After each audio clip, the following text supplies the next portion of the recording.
Welcome to Apex LevelToPower, the podcast dedicated to your self-empowerment. Well, we have a special by-demand podcast here today. In a recent Twitter exchange, and as most of you listeners know, I'm not on very many social media platforms, but Twitter and Parler, I am on both of those. And so Twitter usually is kind of a place where intellectual debate goes to die. But occasionally you end up with quite a robust debate, and we had one here, and Twitter's just not the right platform to really kind of flesh that out. So we invited both those participants to come on the program and work it out. As most of the listeners already know, the epistemology of Ayn Rand. I think we did a podcast on objectivism and the epistemology of it. But and Rand is quite a critic of Kant, Immanuel Kant, for a variety of reasons. And so the Twitter debate that I participated a bit in kind of got to the heart of that. Rand's criticism of Kant, that just kind of turned to some arguments about what Kant meant and what he wrote, and maybe what his intellectual heirs decided to take away from him. So we invited back to the program Professor Rick Repetti, here to help us learn a little bit more about the writings of Immanuel Kant.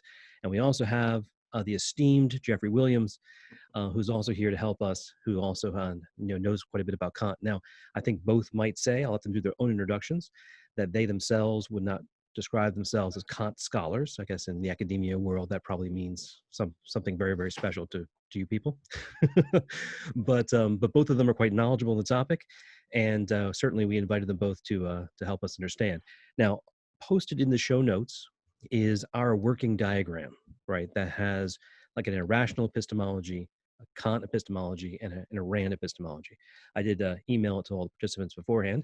And I only say that because people may have a tough time following this conversation. I'll be trying to bring it back to that diagram, right? Which is how does Rand look at the world in terms of how we know it and the universe and how we know it, and how does Kant look at it? Doesn't mean that it needs to be the focus of our debate. It just means at the end, I'm going to be asking you guys how what we just talked about ties back to that diagram. And if you guys could help me improve that diagram and that Kant column, I'd be most appreciative. We can assume that our audience is philosophically literate, but I may stop you guys occasionally and ask you to explain some terms, because we certainly want to keep people with us throughout this conversation. So with that, let me just turn it over to our duelists and our participants for our very, very fine conversation we have today. First, we have Professor Rick Repetti. Sir, if you could please give us your brief bio intro. Sure. Yes, I am not a Kant scholar, and nonetheless, I am a philosophy professor, and I've been teaching since around 1991. And so that means that when I last studied Kant as a student, it was a long time ago. Nonetheless, Kant is considered one of the fathers of modern philosophy, depending on who you talk to. It's either Descartes or Kant. Some people like bacon, whatever. I like the taste of bacon, but yeah, I mean, that's my general background. I'm not a Kant scholar, and I'm also not a Rand scholar. I've only been recently introduced to Rand within the last year or two. By me. Yes, that's correct. I read a couple of her novels, which were intriguing, and read a couple of her papers on, the ethics of egoism and stuff like that. I've read a few other materials on Rand's epistemology. So I'm kind of like, I'm a novice when it comes to that, but I find a lot of the things that she says intriguing, interesting, somewhat credible. And well, I thought that her main criticism of Kant, that his epistemology leaves it open whether or not all of our knowledge, which is a lot on his account, leaves open some kind of a loophole, because which we'll get to shortly, on his model, the ultimate nature of reality is something that's outside of all of our knowledge equipment, so to speak. And so whether or not everything that we know really maps onto anything outside of the range of our knowledge and experience is an open question for Kant. Okay. And what? Yep. One moment. And so Rand thinks that her claim is that aperture in his epistemology, his otherwise brilliant epistemology, she acknowledges his brilliance, is what she thought leads to subjectivism and relativism and postmodernism and all of that. And that kind of claim that door was left open was the one of the primary things that Jeffrey and I wound up disputing on Twitter. So that's why I'm here. Well, you of course invited us to have the debate here, to bring it to a better venue. Kind of reminds me of a honeymoon episode where Norton volunteers Ralph to fight some big guy named Harvey who bumped into him in a pool hall. Thanks a lot, Norton. So hopefully Jeffrey over here won't turn out to be as scary as Harvey was. I don't know if you saw that episode, Harvey. Yeah, I've seen every honeymooner. Those were fantastic. Well, very good. So thank you very much, Professor Repetti. And now we have the esteemed Jeffery Williams. Please, by all means, give our audience an introduction to yourself. Okay. Usually on Twitter, which I'm not on all that much, but I like to keep the discussion away from credentialism or who's giving the argument and put the argument, the focus on the argument itself. So typically I claim no more than to be a simple semi-literate biker who lives under a bridge and a gentleman of leisure. There's some truth to all of that. In fact, I race motorcycles, but if we can keep this between ourselves, I'll admit to a bit more background. Centuries ago, I was an undergraduate in graduate studies at the University of Chicago. Philosophy undergraduate, committee on social thought graduate work, where my study was on modern Western intellectual history from the perspectives of philosophy, physics, economics, and psychology.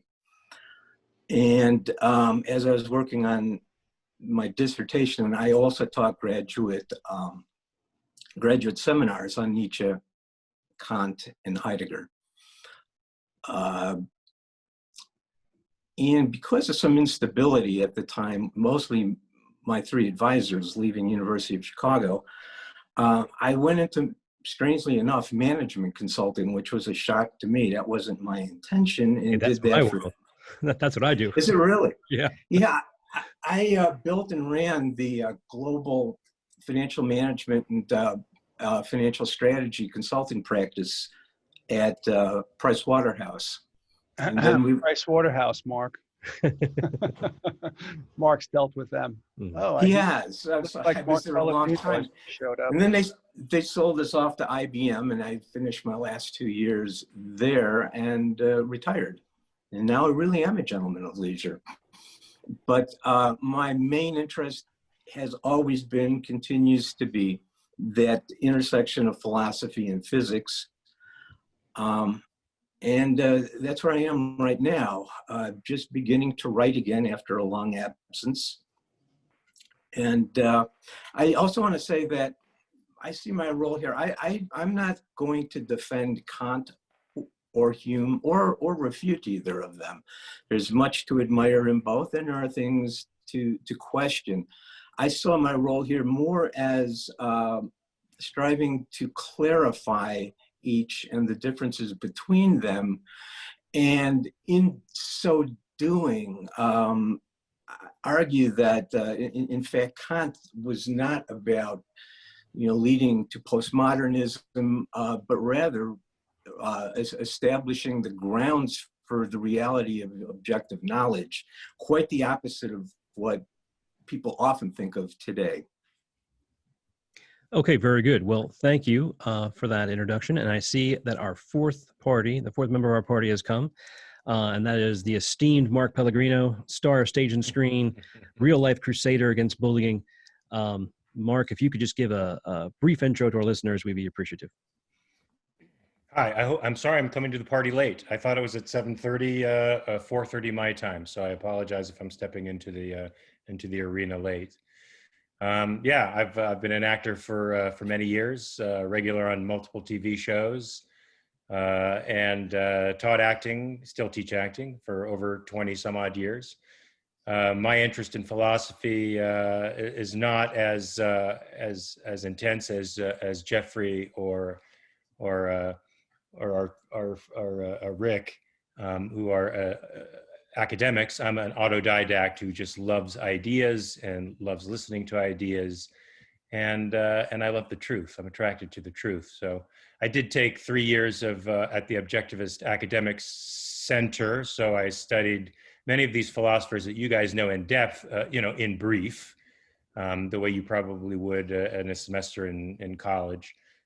So I don't have the depth of knowledge that you guys do, and will defer to you for all of that. But I think I know objectivism pretty well, and so that will be the forte I think that I bring to this conversation, if you can consider that a strength. Am I missing anything, Mark, that you know of that I'm just missing? I've been doing podcasts all day, so I'm sort of Yeah. Very good. Well, no, out. I think that's quite good. I think that I come from a similar background as you. I'm not a Kant scholar, nor really a scholar, but I do at least understand Rand's view of Kant to the extent that I've studied it, and therefore hopefully we'll be able to ask some good questions that our listeners may enjoy. So very good. So with that, I guess what we'll do is we'll turn it over. The structure of this, Mark P, is that Rick is going to give an approximately 20-minute intro. I'm going to try to make it 10. That's right. And at your request. and then Jeff, well, there's, I'll keep you posted on time. Okay. And then, Jeffrey's going to get an equal amount of time to respond. And again, these rules are only to provide some semblance of structure, to get both of your initial positions out, and then we can, open up the forum and go back and forth. And we have Mark Pellegrino, who can use his powers of Lucifer to curtail anybody's microphone that if they step out of turn. I think you have those powers, my friend. Chris, our producer does, but I will be largely listening and inquiring whenever I feel I don't understand something. Very good. Me as well. Okay. Well, with that, Professor Repetti, if we please could kick us off. And again, keep in mind that I'll be looking at my diagram of Rand epistemology and Kant epistemology, and trying to help understand how we can know about the world. Could you please start off with a definition of what metaphysics is and what epistemology is, and maybe how it leads to ethics and that kind of thing, a brief overview.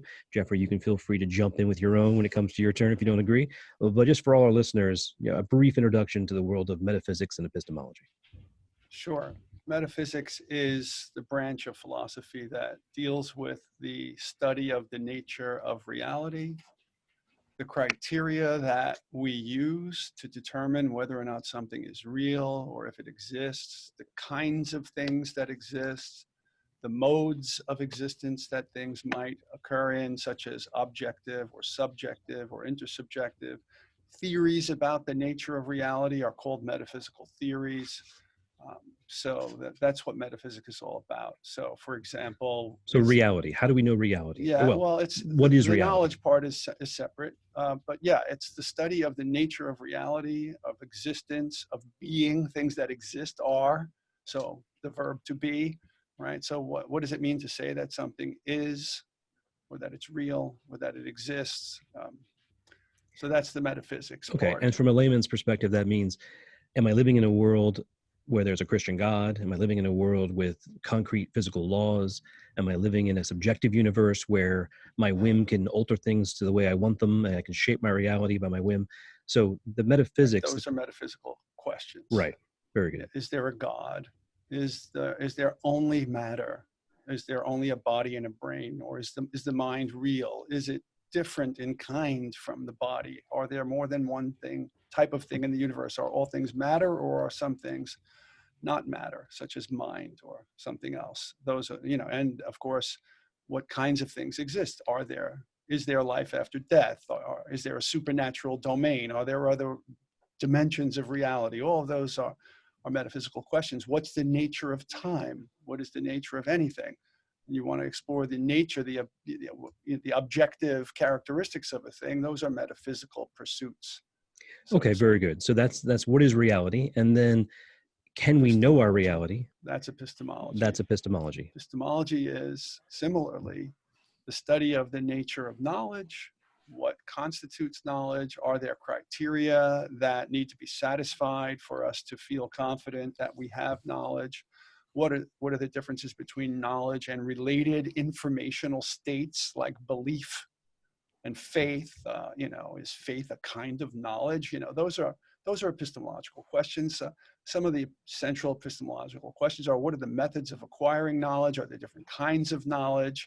Are there instruments of knowledge, such as the senses, observation, testimony, inference, induction, abduction, deduction? All those questions are extensions of, how do we know what we know? Right. And then there are theories of epistemology, this theory versus that one. There's empiricism, rationalism, that sort of thing. Okay, and we have in the show notes, pragmatism. For the listeners, they can go to our diagram, which kind of shows the objectivist epistemology next to Kant's epistemology. And so, in short, Rand argued that the universe is an objective place. It's an objective reality that exists outside of us, and that reason is the proper means to knowledge for mankind, right? And we'll get into what that exactly means. But and what she took exception with was Kant's approach, right? Where she thought that he gave a back door that other things other than reason might be used to determine what is true. So I guess I'm just prefacing our conversation with that, because my two questions I have for you two esteemed gentlemen is, number one, did Kant agree that we live in an objective reality metaphysically? And then number two, where does he disagree with Rand that reason is the proper means to knowledge?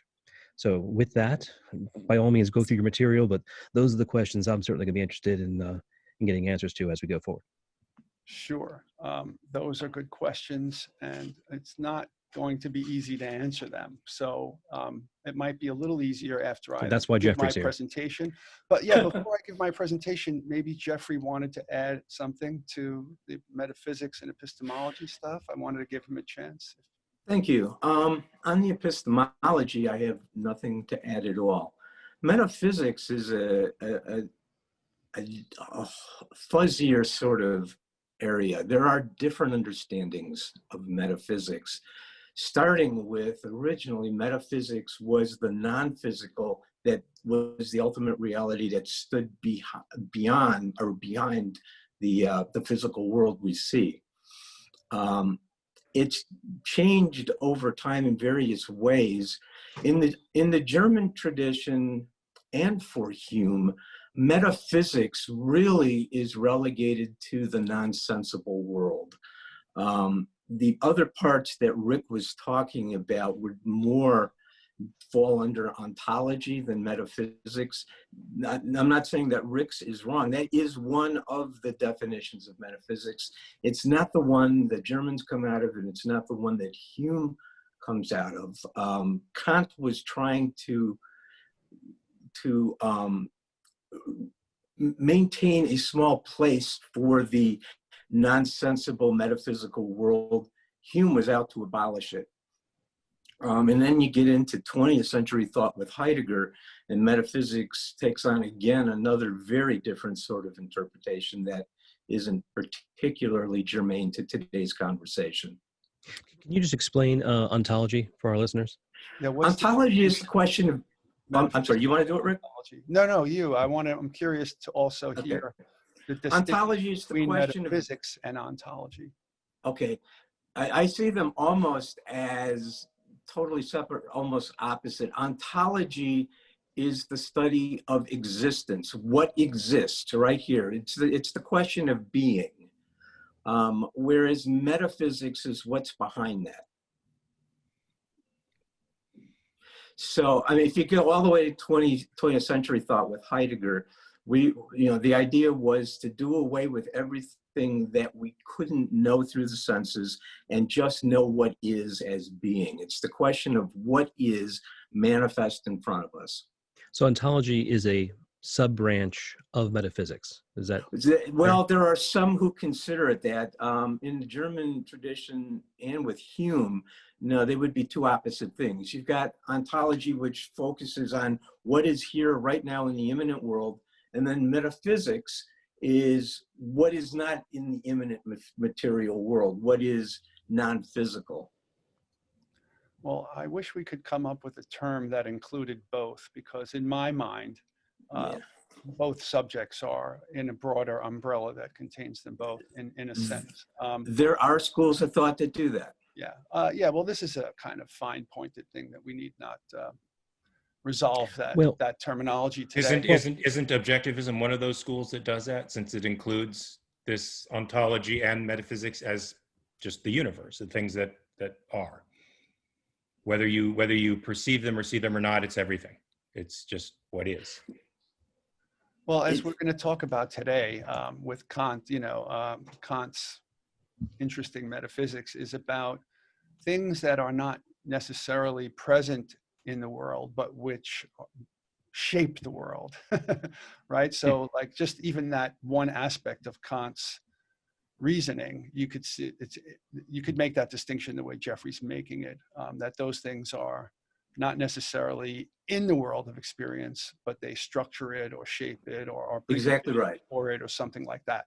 So I've always taken the word metaphysics and the words to be sort of synonymous. And the way that I view that you could break them up in that way, it's kind of like the way that the words ethics and morals can be used synonymously, but a person can stipulatively say, oh, I'm going to use ethics to refer to operating principles or medical ethics or something like that, whereas morals is a larger category having to do with right and wrong or something like that.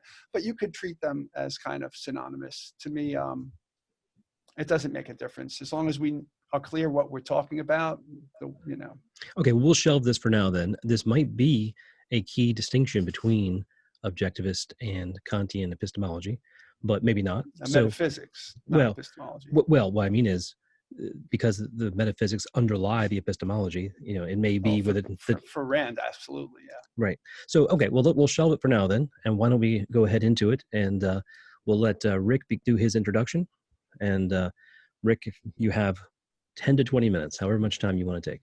Okay, so an important thing to really take into consideration when trying to overview Kant is, of course, how complex he is, but the complexity is a function of the fact that he is, in a way, trying to solve a whole bunch of philosophical problems that predate him.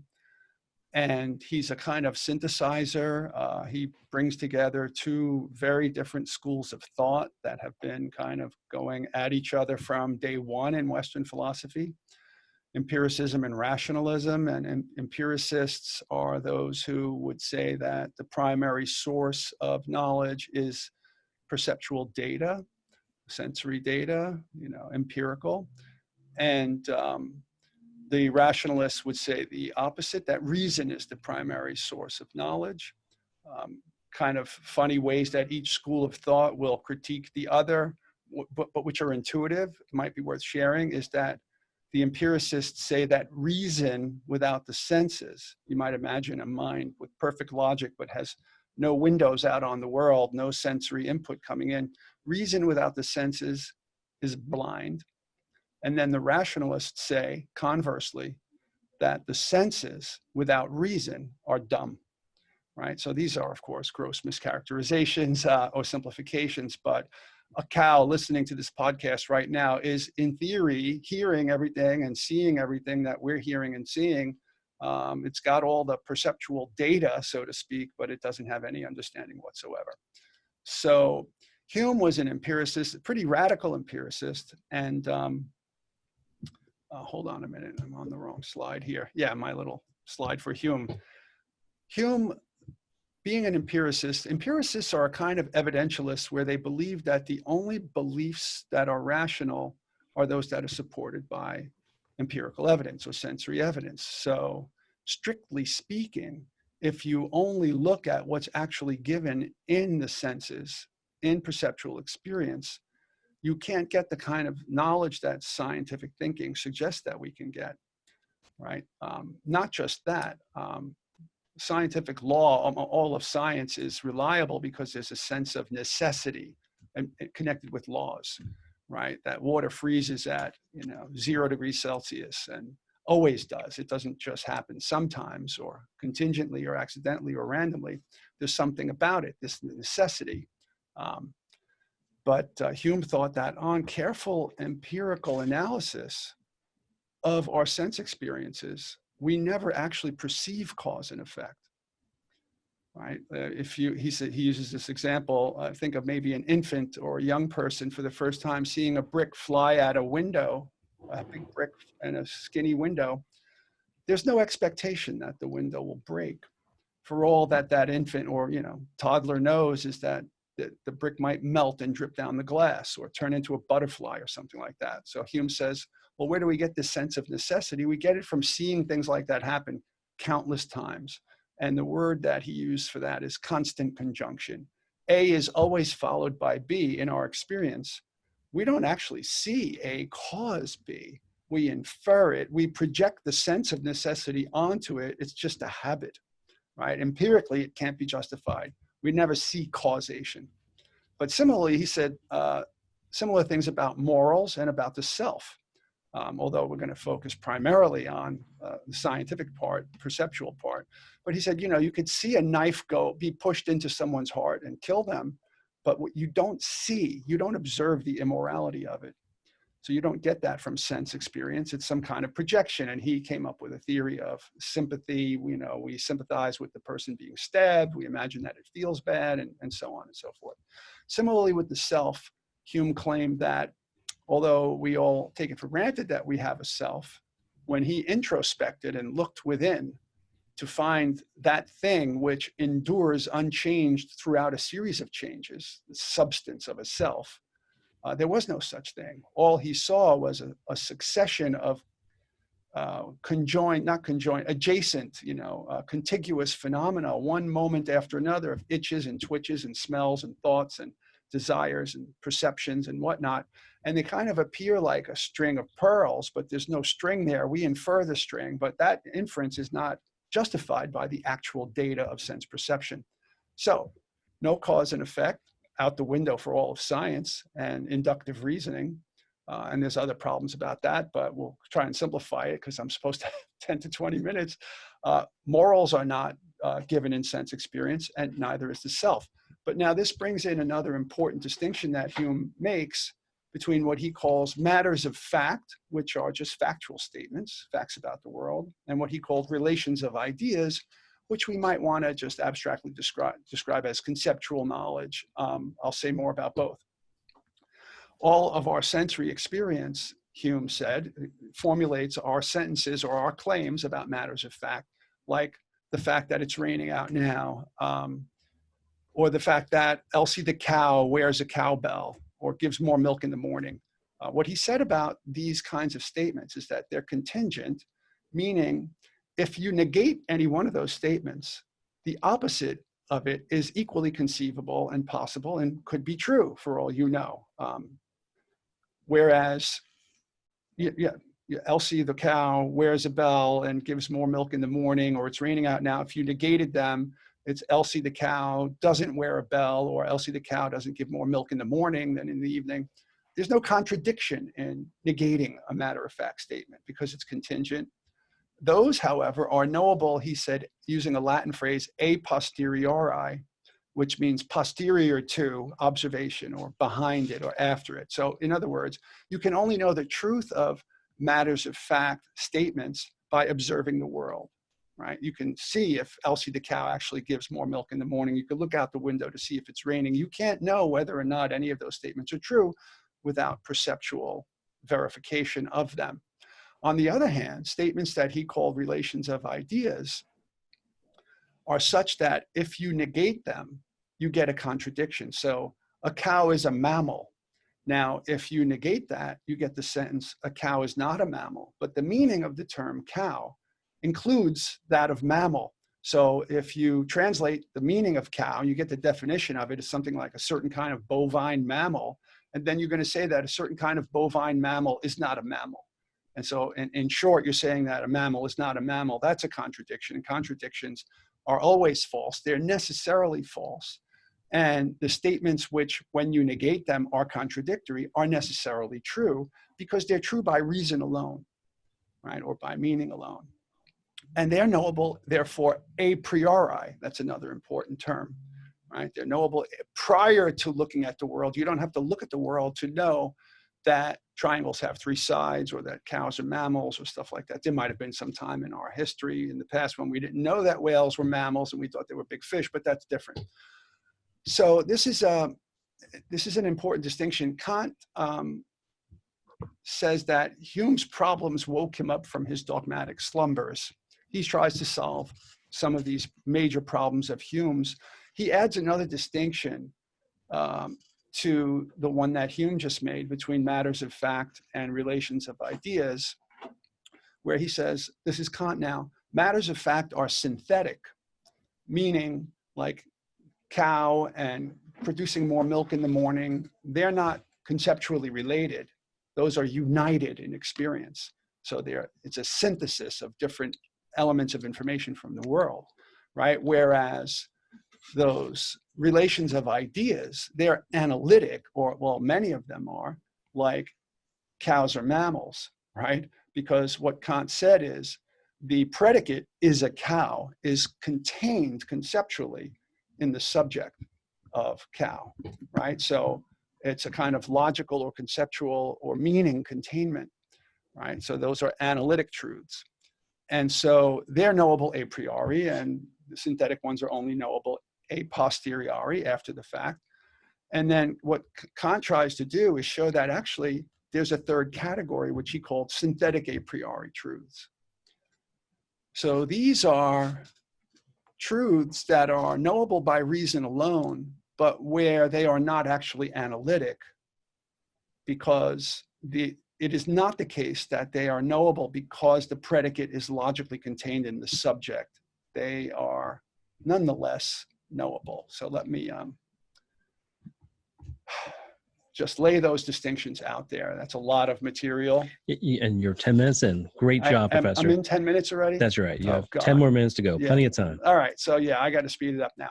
All right. So I wanted to do justice to Kant, to Hume and Kant, to show what the problems were. So I'll try to speed up the Kant part, and then maybe Jeffrey can amplify it, but I'll try to just jump to the point. His solution to this is that... Oh, I'm sorry. Could you just say everything you told us was Hume? No, except for the last distinction between synthetic and analytic. And that was Kant. Kant's superimposing that on most of Hume's distinctions. Okay. But he's saying that there's this category, this new thing, which is, there was, synthetic a priori. So prior to that, anything a priori was thought to be analytic, right? But Kant is saying, well, no, not necessarily. And some of his examples are like a triangle. It's not built into the definition of a triangle that the sum of the three interior angles is always 180 degrees. That's a necessary truth. It's not built into the concept of triangle, but you can kind of pluck it out through reasoning somehow or another, right? So I don't think Ayn Rand would have any problem with that. It's an interesting thing. He uses 7 + 5 is 12. None of those things really contain the other things. So they're synthetic. They bring new information, like mathematical reasoning brings out new information that wasn't built in, like definitionally a cow is a mammal, right? So that's synthetic a priori knowledge. And what Kant says is all possible experience, right, has a synthetic a priori mode to it. So the mind has these structures in it, right, which we bring to experience. And on his analysis, he's going to solve the problems of cause and effect, of morals, and of the self, but by this analysis, by his epistemology. So he's saying that, look, for us to experience anything, it must occur in space and time. It must be spatio-temporal. If it's not spatio-temporal, we can't even imagine what it would be. So he calls those the forms of sensibility. So any kind of perceptual experience that we're going to have must be characterized spatio-temporally. So it's kind of some mode of our sensibility. By sensibility, he means something like perceptibility, right? So, and he makes this kind of argument. It's called a transcendental deduction, all right? So if something is possible, something is necessary for the very possibility of experience, and you have experience, then it follows that that thing which is necessary for it is real and it exists. And it's kind of built into the experience. Okay, so he says space and time, those fall into that category. That's in the very, very short transcendental deduction of the forms of sensibility, as Kant would call it, meaning the proof that space and time are structures of the mind that we bring to the world. Nothing can occur in consciousness that's not spatial or temporal. Okay, so that's the first one. Then the next thing that he does is a transcendental deduction of the categories. These are Aristotle's original 12 categories for things in the world, how they must be, but Kant says they're in the mind. Okay, and these are, there's 4 categories and each has 3 modes. Quantity, right? In order for us to, these are, by the way, the categories of the understanding. So there's the mode of sensibility, it's got to be spatio-temporal, and then the categories of the understanding. For us to understand anything that occurs as a perceptual blur, let's say, some kind of perceptual phenomenon, it has to fall into these categories that are reason categories that are built into the structure of the mind.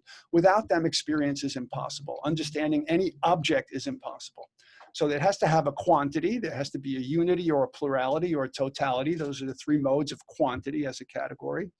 It has to have a quality, and the primary quality for, not Descartes, for Kant, is that it's either real or the negation of a thing doesn't exist. So it's reality, negation, or limitation. The limitation is some kind of quantificational dimension, I would imagine, of how much reality is there. The third mode is relation, and that has to do with substance and accident or thing and its properties, cause and effect. And then the third mode is community, which I forget exactly what that means, but I don't think it matters, but Jeffrey can tell us later if he remembers. And then the fourth mode is modality, which is the mode in which a thing can occur. It's either something that's possible or impossible. It's either something that exists or doesn't exist, or it's something that's contingent or necessary. These are the modes in which our perceptual stuff can be understood by reason, and reason is imposed on the world. So that was the quickest summary of the transcendental deduction of the forms of sensibility and of the 12 categories of the understanding. But then there's also the transcendental deduction about consciousness, which Kant calls the transcendental unity of apperception. He uses the word apperception for some kind of awareness of awareness or self-awareness or consciousness itself. Right? Kant says that without a unity in consciousness itself, none of those 12 categories could function. It's that consciousness itself is what unifies all the things and makes it possible for us to understand anything whatsoever in those 12 categories, or I suppose spatio-temporally. There's a kind of hierarchical interdependence between them all. I forget exactly how Kant would say they're interdependent, whether it's a two-way thing or not. I don't remember that, maybe Jeffrey does.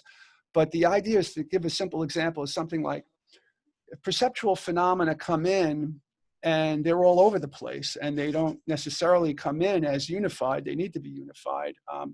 If my consciousness is not unified, then there's no way that I could experience anything, because I'm having scattered, kind of like, imagine trillions of mind moments that are not connected in any way, and they occur in rapid succession. If there's no memory, no unity, no continuity across those separate moments, there's no way of recognizing that that's a thing, let's say, so to speak. Something like that. Let's see, Jeffrey, you'll tell me later if I got much of this right or wrong. It's been over 30 years, Jeff. I haven't taught Kant his metaphysics or epistemology. I've taught his ethics, but that's about it. All right, so here's the thing. If that's the case, right, the question is reality revealed by these structures in the mind, or is it shaped by them, right? Do they have those characteristics outside of the form of our sensibility and the categories of our reason and our understanding? Do they have those characteristics in themselves or not? And Kant thinks, well, we can't answer that question. Reality as it exists outside of our modes of knowing, is outside of our modes of knowing. So there's no way that we can speak about it intelligibly. He used a set of terms, two words that distinguish between everything that we can know based on that stuff that we bring to experience, the space-time, the categories, and the unity of our consciousness. He called all of that phenomenal knowledge, the knowledge of phenomena, things that occur that fit into those categories. And then everything outside of the structure of our minds is, what do they call it? Noumena, or the noumenal world. It's a kind of thing, I know what not it is, or an X or something, but he believes that there must be something there or else experience couldn't be happening whatsoever. Two analogies I like to use just to make this intuitive. One is a fish net. A fish net has a certain hoop, like a handle and a hoop. And if a fish is too big, the hoop can't get through the hoop. And then there's the netting in the net, which has a certain size webbing. Any fish that's too small will go right through the webbing, right? It can only capture fish that are of a certain size that can fit in the net and not go through it, right? So the categories are something like nets, our sight, sound, smell, taste, and touch. And then that's our senses, but those bring in information. And then there are these cognitive nets in our mind that process things. So we can only know what our cognitive apparatus can touch, so to speak, in some way, shape, or form. Another analogy that many people like to use is with colored glasses. If you had purple contact lenses built into your eyes and you didn't know it, everything would be purplish in the world. So in a way, there's no way to know what the world looks like without that purple superimposed on it. Similarly, spatiotemporal and categories are like purple contact lenses. They seem to be coloring the world a certain way. There's no way to know if the world is that way by itself. Okay, so that brings us right about to the end of your 20 minutes. Okay. If I could just interject a quick one. I think I did a decent enough job in 20 minutes, Jeff. What do you think? I'm amazed. You took what in the German is 980 very dense pages. Oh, tell me about it. And did a very more than reasonable job of summarizing that at a very high level. No, it's a difficult thing to do. I don't have a lot of disagreements. I think a few, and I'll highlight those. Okay. But when I respond, it's mostly going to be to put it in some historical context that will help illuminate what's going on here and then make it a little bit more concrete. Okay, let me just throw in then one or two real world questions from the gentleman jockey. Wait, I'm sorry. Yeah. A half a minute more. Okay. Because of that, because cause and effect is in the structure of the mind, that's where the necessity comes from. Because the self, the unity of consciousness must be real, we have a self.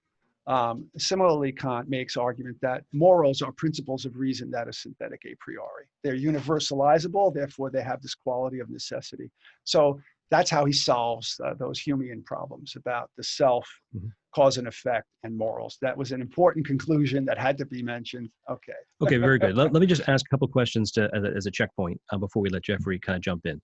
And I'll probably ask the same ones of Jeffrey. And that is, if we the objectivist model of there's an objective reality, we have sensations that we get from it, those turn into perceptions, into perceptual units. These turn into unit integration, and we use our reason to assemble these different concepts into a structure of knowledge. What I heard from you was that there's forms of sensibility, categories of understanding, and then this self-awareness. And I guess on our little chart here, there's the noumenal world, which we can never really know because it's beyond our ability to know. Then there's the phenomenal world, which we can know because it's within the structures of our mind. And then that comes also via sensation. You didn't say it, but I think I read that somewhere. And then sensibility via forms, intuitions via experience, and then synthesis via categories. And that's what's on our chart. I guess what I'm trying to do is how do I link perception and sensation and conception, right? How do I link those to Kant? That's in those 900 pages that Jeffrey was talking about. Okay, we're going to turn that one to Jeffrey then. There's this whole complicated thing about how the senses bringing in Well, is it moot? data. But is it really moot? See, No, it's not. If It's we not. squint, It's really rich. You know, I said, oh, Kant is so complicated as to make noumena like mysterious or vague or whatever, but that wasn't fair. I acknowledge that. But if you went into the details, and maybe Jeffrey could answer this question, it's a really rich epistemology. but particularly that part about. But if we squint at Kant, and whom I just heard, he and Rand agree. Well, Rand says there is an objective reality. He says there may be, right? And she says we can never know everything about objective reality, but that doesn't change the fact there is one. And he says we can never know for sure anything outside our understanding or knowledge, and we don't really know if we're dealing with an objective reality or not. Is that, according to your understanding, is that right or wrong? That seems to be right. Okay. But this might be a really, I mean, look. If you squint, let me it's say close, this. right? No, yeah, it is close because Immanuel Kant was a genius. And in my opinion, so is Ayn Rand. And they both system builders and integrators, and they both have their own lexicons. God, I mean, Kant, you know, practically wrote a whole encyclopedia of new terms. Ayn Rand doesn't do that, but she structures her system in a way where terms that are in Kant's system mean something else in her system, like axioms and this and that. And so it gets really complex, but fundamentally, I think it is something like that. And it might be, but because Rand is really smart and thinks that Kant was the villain who like created this epistemological nightmare for her, I hate to say that it might just be some kind of case where philosophers are talking past each other, but it very well might be. I see her problem. Given the way I've stated it, I see her problem. If you leave open that we can't really know reality, that does open the door for faith, right? Well, so what about the things I cannot know? Well, that's where I go to my spiritual advisor and get revelation from that or whatever, right? I could see that Rand would be repulsed by such an idea. Anyway, I think you've kept our readers on track with a good background, and we've tried to tack it back to Rand a bit. But maybe we'll let Jeffrey take a swipe at Kant for us. You want to speak a little bit, Jeff, about sensory data and perception? I will. Yes, I will definitely get to that. Okay. No, I'm gonna walk through that. Just a couple things real quick. By the way, community comes under that whole heading of relation, along with cause and effect, substance and accidents, and it's reciprocity. Reciprocity. The two concepts depend on each other. Okay. I'm sorry. Could you explain that? I missed that. Oh, it's a technical little point that we don't need to go into. Well, I could summarize it quickly. I forgot what it was. Now I remember. Yeah, it's when things are in some kind of reciprocal or interdependency. Exactly. That's a part of reality. Okay. That's one of the categories of understanding. Yeah. And just to jump ahead to the end for Mark's question, I think I'm going to be able to show that Kant and Rand had far more in common than they had differences. Yeah, I agree. But the difference is very, very substantial. Yeah. What I'm going to do is not what I prepared because, first of all, I think Rick did a great job of presenting. I'm gonna, other than a couple opening paragraphs, I'm gonna jettison my prepared statement and just talk to the concepts that's come up already. But to begin with, this arose out of, well, hold on a second.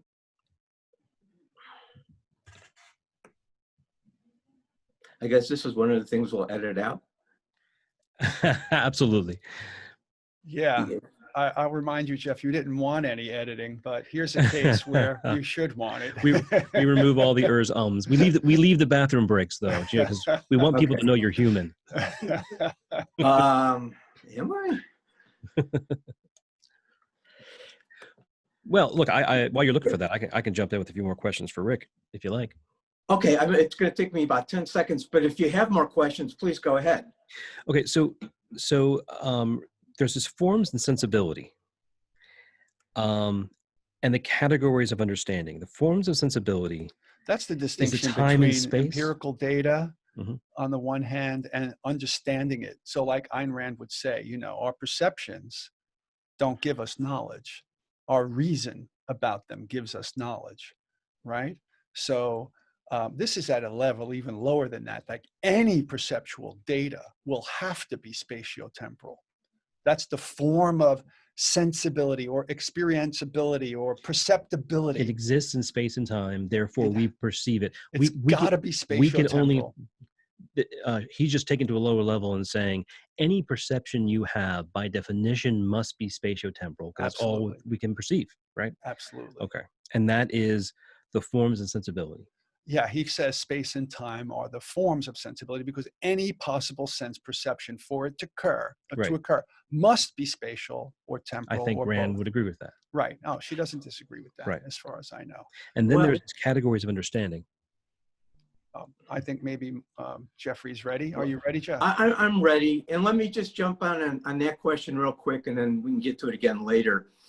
But on space and time, those are for Kant, they're subjective sensibilities in our mind that relate to our direct input of sensual data. We can only conceive of things in our mind aesthetically. He calls it an aesthetic in space and time. The space and time doesn't actually exist outside of us. That's our way of interpreting something coming in through the sense data. Jeffrey. The categories, on the other hand, are directly derived from logic, from reason, which is, again, a priori. And it forms the categories of our understanding that we impose on this sense data in our aesthetic. We draw it out in space and time, so that the categories relate directly to pure reason and are derived from pure reason. The aesthetics, the senses, are connected to our sense data, our five senses. But the thing is about reason is we can't look at it, we can only understand that also through our innate sensibilities of space and time. For example, if we think of mathematics, if we look at geometry, we draw that in space. If we look at addition, we draw that in time.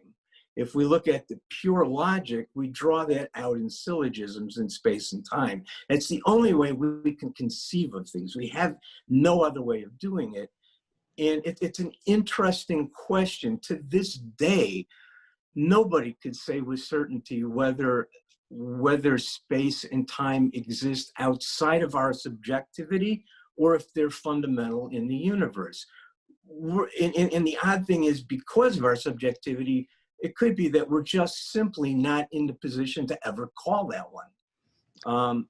In physics, we're way off topic here, but just one word about your use of the word aesthetics, or Kant's use of it.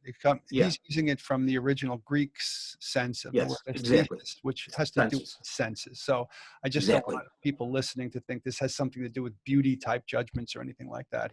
No. Yeah, when Kant says aesthetic, he's talking about sensory perception. Thank you. Thank you very much. And he's talking about Thank you very much, Professor Repetti. I just like to say that our ground rules are Jeffrey's uninterrupted. Don't make me mute your microphone, because I will.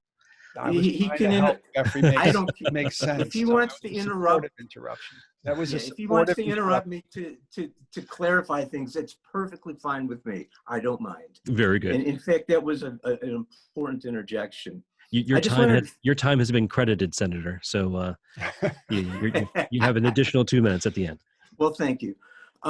I just also want to jump in, because this is going to come up when we talk about Rand and subjectivity, space, and time, that even today among physicists, there is disagreement.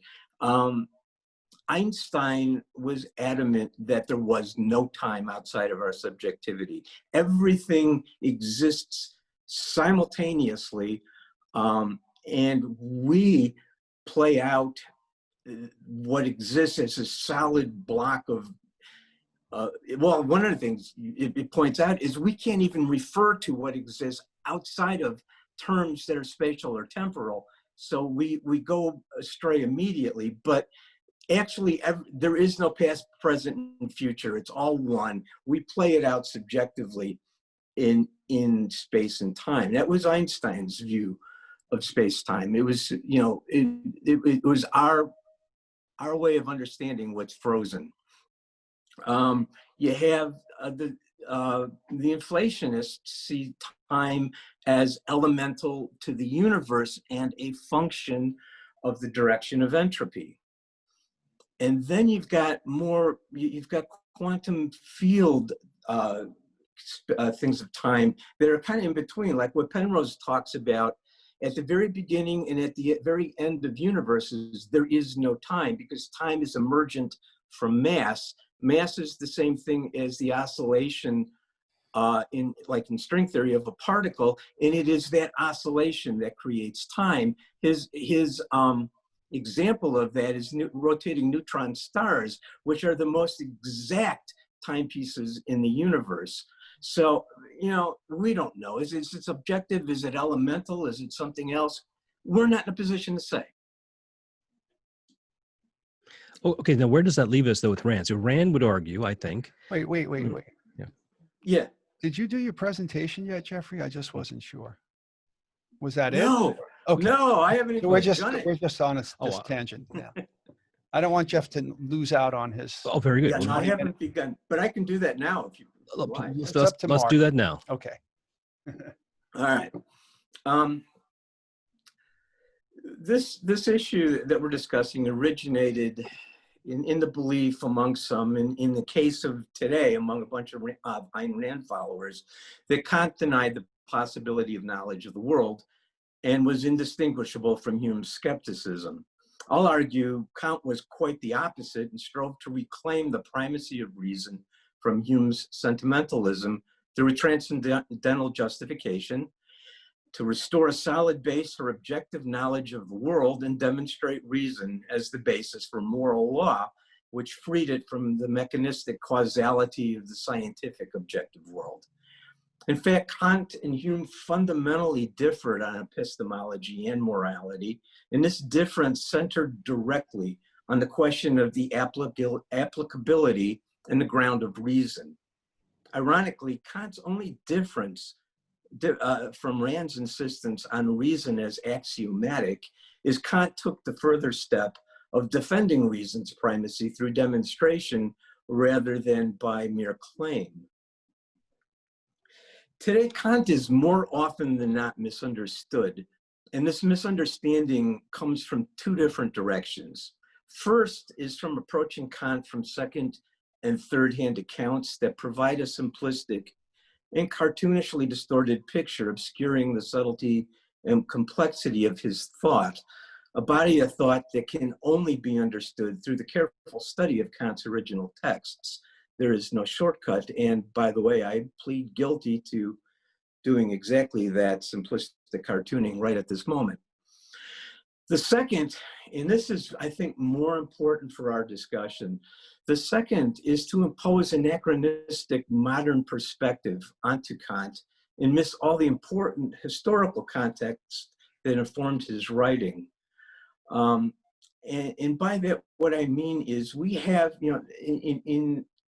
after the 19th century upheaval, the questioning of reason and knowability of the world that ensued through the 20th century, we have a different mindset in looking at Kant, and we kind of put our bias of unknowability or postmodernism on Kant, and Kant himself would have been horrified and shocked to discover that, because he was, in fact, an extraordinarily conservative person.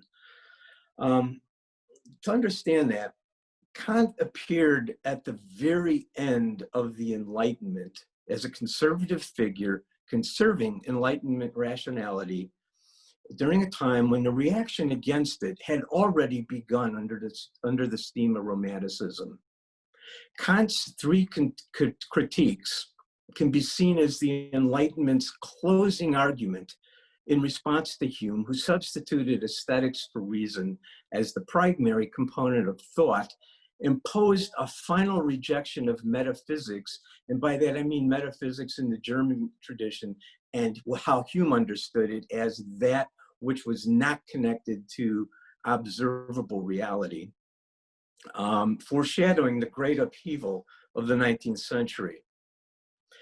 The Enlightenment's beginning as a matter of opinion, but I suggest it starts with Francis Bacon and the philosophical grounding of the scientific method in Novum Organum. So it's a fundamental paradigm shift that needs to be understood to understand everything that comes later. It moved from what had been the predominant Aristotelian method of deductive reasoning from ideas to abandoning that for induction from direct observations. It was really the initiation of empiricism and the decline of metaphysics understood as I've defined it. This method entirely took over what was called natural philosophy, what we now call science. It firmly placed reason as the basis of all understanding and empirical observation as the material of all possible knowledge. This was in the sciences. The rest of philosophy, however, remained mired in metaphysical rationalism for some time, retaining its Baroque structures, theories, and impenetrable abstract jargon until well into the 18th century. There persisted a tension between the mechanistic causality of the empiricists and the metaphysical rationalists, whose notion of truth arrived from pure ideas directly inserted into the minds of men by God. And this is where Hume enters the picture. Hume was very much in the empiricist mode. His hero was Newton, and he took Newton as his model. Now, what Hume's project was to take the scientific method of observation and apply it to human nature. That was Hume's subject, human nature. What are we about? And to do that, he first looked at all of this impenetrable jargon of metaphysics and put everyone to the test. Can I take this idea and trace it back to sense data? If I can, it's a keeper. If not, it's metaphysical garbage and we're going to get rid of it. As he said, he would reject every system, however subtle or ingenious, which is not founded on fact and observation. These metaphysical systems are smokescreens for popular superstitions that attempt to overwhelm us with religious fears and prejudices. And he goes on to characterize metaphysics so understood as airy and fairyland.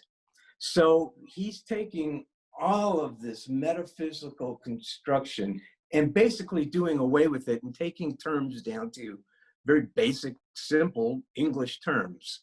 The goal was to eliminate, what we had inherited from Descartes, and even worse, Malebranche, and replace it with a Newtonian inquiry.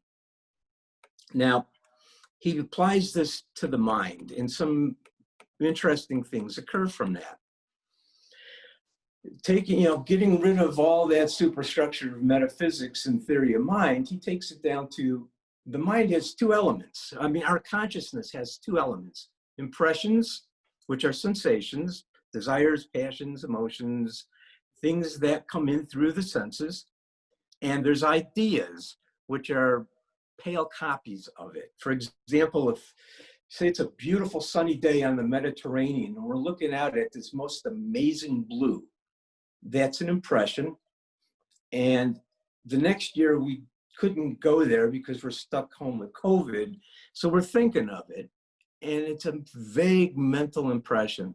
It's an idea. It's a valid idea. It's based on our impression, but it's just an idea. It's the after.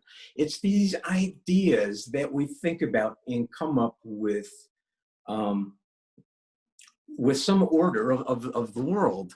And this happens through what he calls the principles of association. We can somewhat compare these to the categories of understanding, but they're not derived from reason. And I'll get back to why that's very, very important. And there's only three of them. It's resemblance, which means if something resembles something, we put the ideas together. Contiguity in time and place. If they happened at the same time or followed each other, we put those ideas together. And causation, what appears to us as cause and effect. Now, all of these are really just sort of inborn a priori things that we use to put some order into it. It has no transcendental justification or deduction as Kant does, however. These are just properties of the mind. And I'm going to go through causation in just a minute, but I want to go through another aspect that's important here.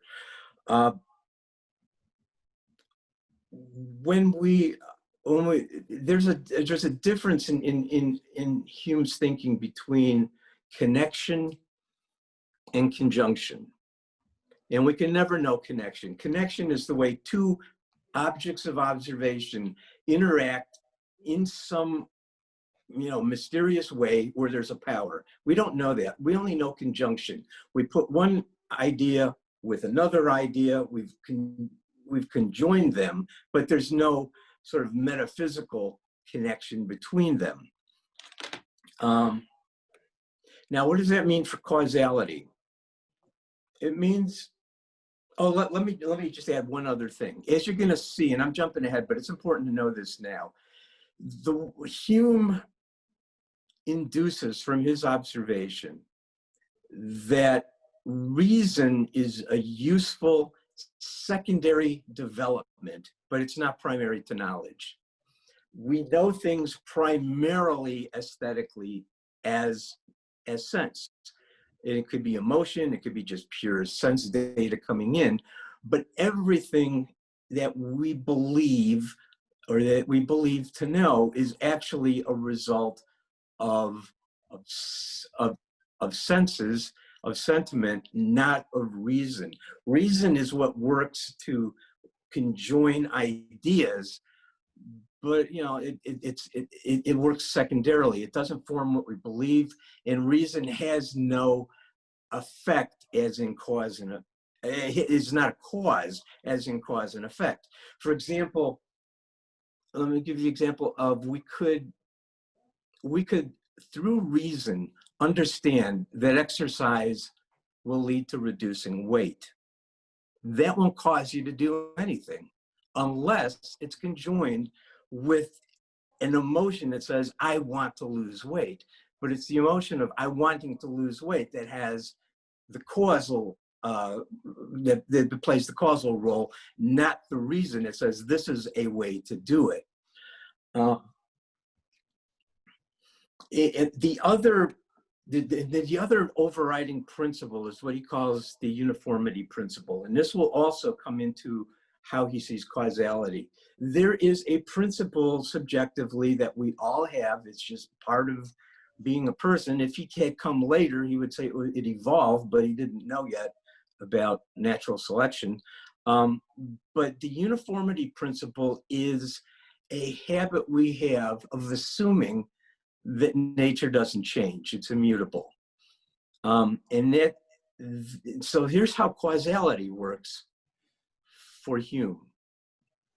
We see two things happen. We have two objects, and we see that there's some interaction, there's some reason to conjoin them.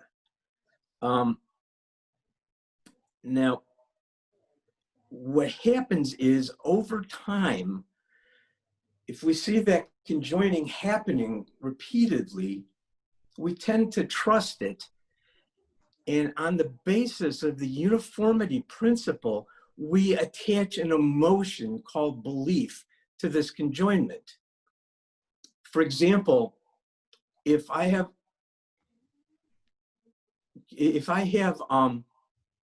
a headache and I take some Advil, because reason told me that some people say taking an Advil will get rid of your headache. I have a headache, so I'm not going to take that seriously. And I'm going to take that Advil and my headache goes away. And then I get another headache and I take it again. And this goes on for a bit. And under the uniformity principle, I'm going to believe, because it's happened so many times, I believe there's a causal effect. That if I keep taking Advil after a headache, the Advil will cause my headache to go away. Now, this doesn't always hold under the uniformity principle is a subjective principle, but maybe nature's going to change in a way that I'm going to develop a tolerance for Advil, and there'll come a time when it doesn't relieve my headache any longer. But that's what causality is. It's a subjective conjoining of two different objects, which inductively we see happening over and over again. But causality is actually an emotion. It's a sensibility, a feeling we attach to those two ideas. So, in fact, what is the basis of all cognition, of all consciousness, at the bottom is aesthetics. It's why it's called sentimentalism. And when you go to morality, it's the same thing. At this time, morality in the Enlightenment was really two reactions against Hobbes' theory of self-interest.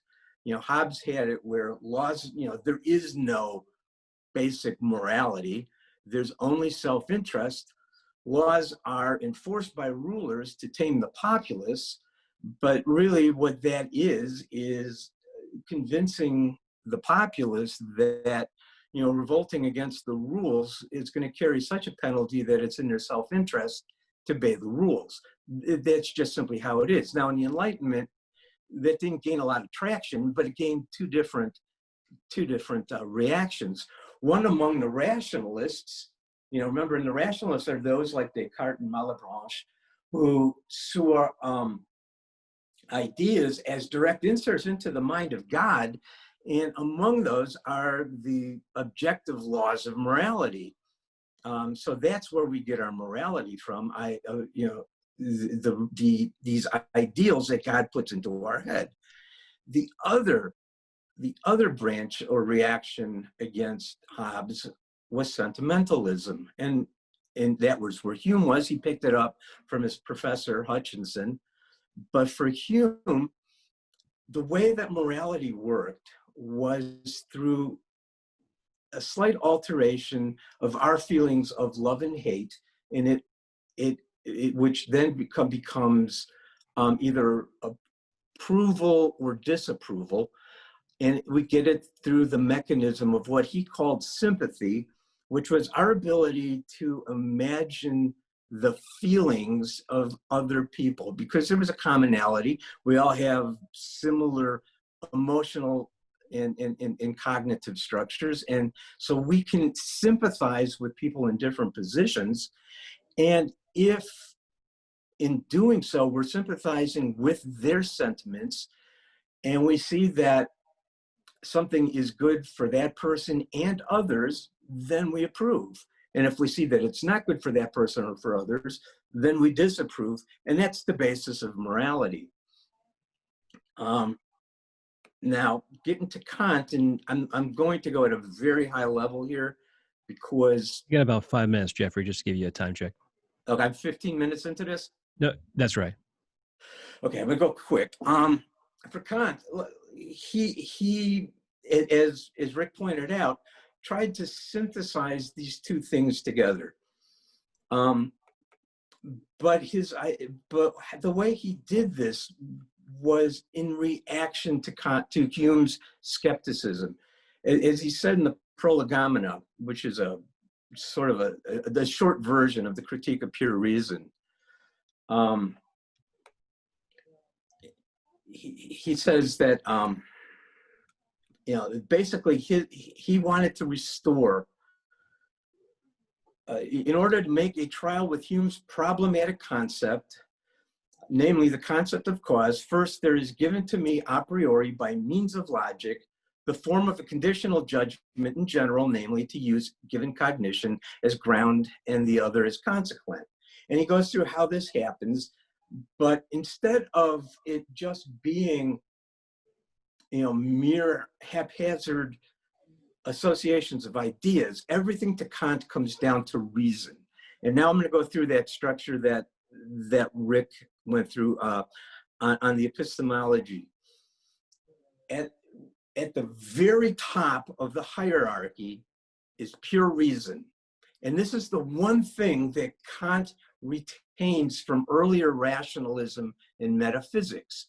For Kant, reason, he goes, well, reason is justified in two ways. Reason, first of all, it forms all, it is what itself forms our categories of understanding. Now, why should we trust it? Well, he has a universal deduction and a transcendental deduction. First of all, every human being has the same capacity for reason. We have the same logic, the same math. So it's a standard to point to that's universal among all humans. So that can give us a standard for truth. But it leaves the question, well, what if, this innate reason that we have is simply an error and it's given us false pictures? And that's where he comes up with the transcendental deduction of reason, which is really just maintaining the rationalist notion that reason comes directly from God. It's God's rationality that forms our cognition. Through that cognition, we form these categories of the understanding. But here's where he then switches over to empiricism. These categories of understanding are only valid in our judgments of the external world through the senses. So that you can finish up, Jeffrey. You hit the end of your 20 minutes, but by all means, finish up whatever ideas you got here. Okay. So anyway, we get sensory data. We get sensory input, and we process it through space and time senses according to these sanctified categories of the understanding that cannot steer you wrong. Now, what he's getting at is trying to form the foundation for absolute knowledge of the phenomenal world. And this is the point where we tend to take our anachronistic notions and put it on to Kant. For Kant, there was no problem that we only knew the phenomenal world and that we knew nothing about the noumenal. That wasn't a problem because we live in the phenomenal world. That's the only thing that matters to us.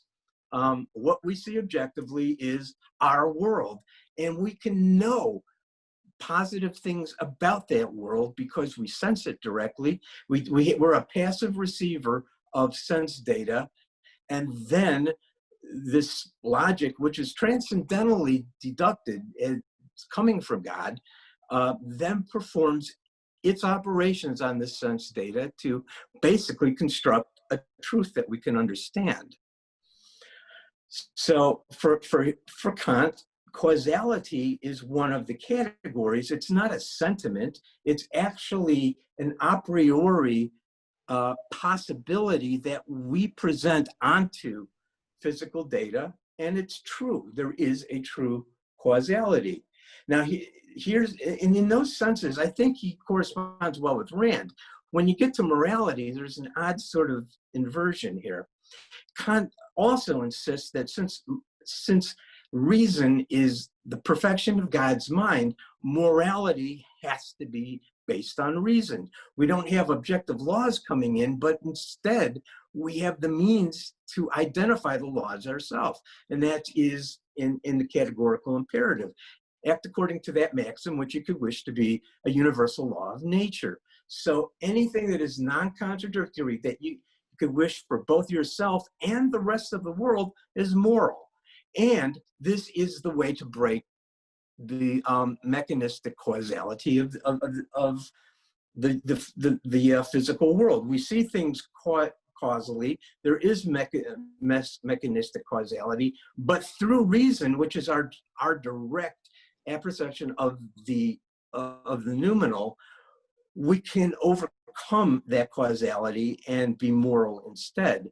Whereas, ironically, with Rand, she seems, now you would know this better than I, but she seems to retreat to sentimentality.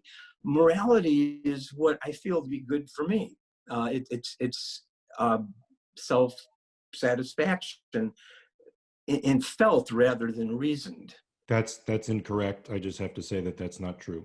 It certainly could be. I'm no expert on Rand, and I if you want to enlighten me on that, that would be great. Well, you finish your concept. I finished. I mean, we can go into any of this, but I finished. All right, Mark, did you want to touch anything? This has been very interesting, guys. I don't know how much of this dense information I'm able to process. Sorry. That's why we recorded for that reason. In the amount of time that I've had, but you both have done an extraordinary job of, let me just put this on so you can see me. Thank you. I wanted to remove myself from from your world here and take my microphone off so I could just hear you guys. And thank you again for, is it clearer to me now? I don't know. I think I still have to process a lot of the stuff that you guys talked about. And as you alluded to earlier, Jeffrey, it's 900 some odd pages of very, very dense material. And I respect both of you, Rick, both of the respect that you have for Kant, and you both gave me a respect for Kant that I didn't have just out of ignorance. I see now some similarities actually in objectivism and some of the things that in Kant's systems. I just wanted to just challenge you briefly on your concept of Rand's morality, more or less. If you want to restate it one more time, just to make sure, let me reflect it first and see if I'm getting it right. You can tell me if I'm getting it right. That Rand's morality ends in not being an objective morality. It sort of lands on feelings of satisfaction. So you try to satisfy a need, you get that feeling of satisfaction, it is good.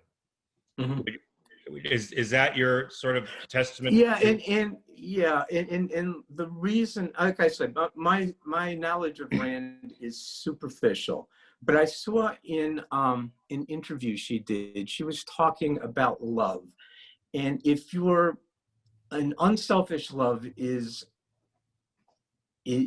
absolutely to be condemned. You don't love somebody because you want them to feel good. It's a very selfish sort of thing. You want that person because they make you feel good, because you desire them, and that to me is a feeling. It's not Kant's categorical imperative. It's quite the opposite. I love that person because that person makes me feel this way, not because I want them to feel a certain way. Right. Now, I would say the feeling is secondary to the standard. Whereas you say Kant has this categorical imperative where it's good if you would wish it for yourself and the world, right? So there's no contradiction between. Exactly right. Yes. Right. Okay. With Rand, the concept would sort of land in the same territory, but her standard is your life as a rational being, and sometimes following this, your standard, your life as a rational being means that you pursue things that are uncomfortable, don't make you feel good, take you out of your wheelhouse. Oftentimes put you in very, very difficult positions that are where you're not, what do I want to say? You're certainly not temporarily fulfilled. You certainly could put yourself in pain and in danger as a result of holding your life as a rational being as a primary. So it's not feelings oriented, although you could say pleasure is an experience that comes from oftentimes experiencing the good. It's not necessarily tied to that. Am I making myself clear? You are, and you brought up an interesting point. In an interview I saw with Rand, she appropriated a key Kant term, and I didn't go into it, and I should have, and that's called man is an end in himself. And that came from Kant. And the way Kant got to that was because we have reason, we can't be objectified. Kant believed in a soul, and he believed in the unity of apperception that comes from reason, which is our soul. And because we are fundamentally rational, and that is, fundamentally come from the noumenal, we can't be objectified. Every single, and this was a typical Enlightenment concept, every individual had innate dignity and the right to freedom. Because he was an end in himself. And I saw Rand also use, appropriate his term end in himself with a slightly different twist. But going back to the morality, I understand your point. And let me just say why Kant would disagree with it.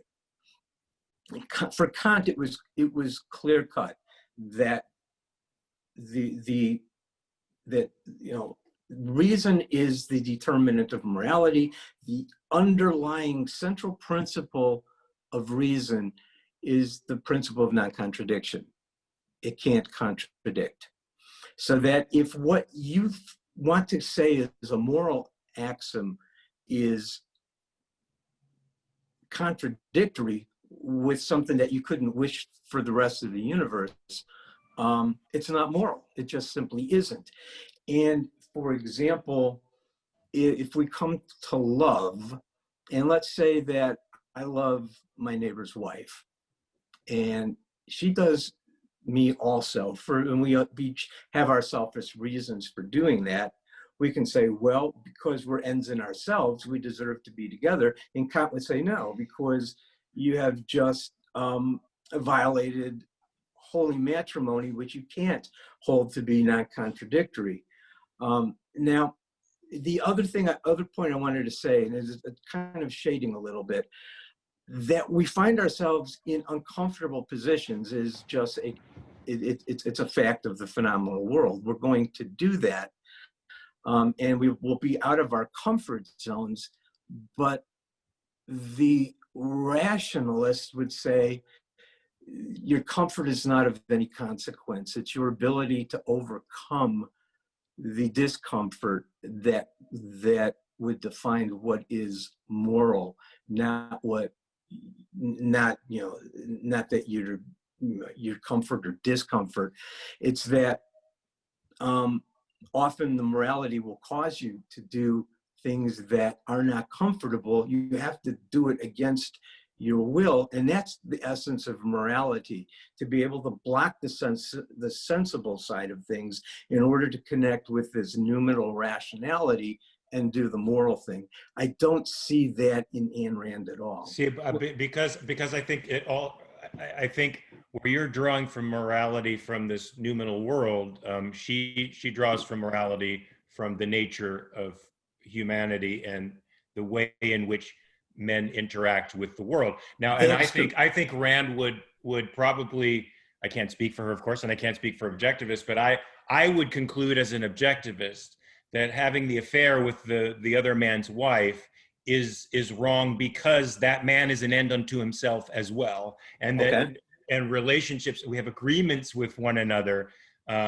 that honor the fact that we are ends unto ourselves, that require me, if I'm going to pursue a value, I have to understand that the value of the wife isn't mine. They have an agreement together. And no, I understand your point. Right. You understand? So I think we arrive at the same point, just from a different source. Mark, did you want to say something? Did you want to add to something? First Mark and then me. Okay, very good. All right. Or yeah. So what you described earlier sounded a bit like hedonism, right? That what feels good is morally correct, and that's a bit of a hedonistic philosophy. That was from Hobbes. Right. So yeah, Ayn Rand has, I'm not sure if it's the opposite, but a very different view. I would argue, which is that emotion it comes from your values. Right, whatever you set your values at, emotion, your values are a lightning fast calculator, I think she said, against whatever's happening in the current moment. Now, if you rationally set your values as man qua man as man should be, rationally, as a rational agent, and there's a universality to that. So I also consider, it's not okay for me to kill you unless it's okay for you to kill me, right? So we have to come up with some kind of universal principle here of non-aggression. So if I set my values as a rational man qua man, that the emotions that come of it will be a reflection of those values. And that if if you kill an intruder in your home and you feel guilty, and I convince you over a year that self-defense is proper, you no longer feel guilty. So your emotions were not a tool of cognition, right? Your emotions are a response against your values. So it's the opposite. She doesn't really rely on emotion at all, I think, in the setting of her values. What she says is that reason is the proper tool with which to understand how concepts relate. As you build concepts and build knowledge, and you understand what you are as a rational man in this universe, from that you should be able to extract the proper way for men to behave and for rational men to behave with other rational men. And so here I have my system of values, and then in your case, for instance, if you have the wife next door, the proper thing to do is pretty much what how you would expect to be treated, right? Which is that you would hope that everybody could be rational and make open and adult decisions, right? And live authentically. Yeah, no, I understand your explanation, but I have a question. Wouldn't that then open the door for sacrifice, which she seems to be disapproving of? Well, this is where there's a bit of a well we can go down on this, but the short answer. Can we postpone the sacrifice question? I'll answer it quickly, Okay. And then turn it over to you, Okay, Rick. thank you. And that is, Ayn Rand made a very big deal about this, right? Yeah. Which was, and there's a bit of a nuance to the words and the way she used them here.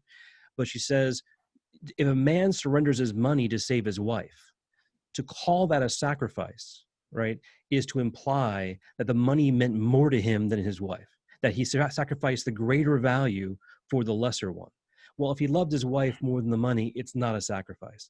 And that's where she was trying to draw a line between altruistic sacrifice, which is this, you can only do a moral act if it is not for yourself, which is kind of this categorical imperative idea, or this altruistic idea, and the idea you can do things for others as long as it's within your value structure to do them. If I value my kids' lives more than myself, then she would encourage me. She would not call it a sacrifice for me to give up my life for them.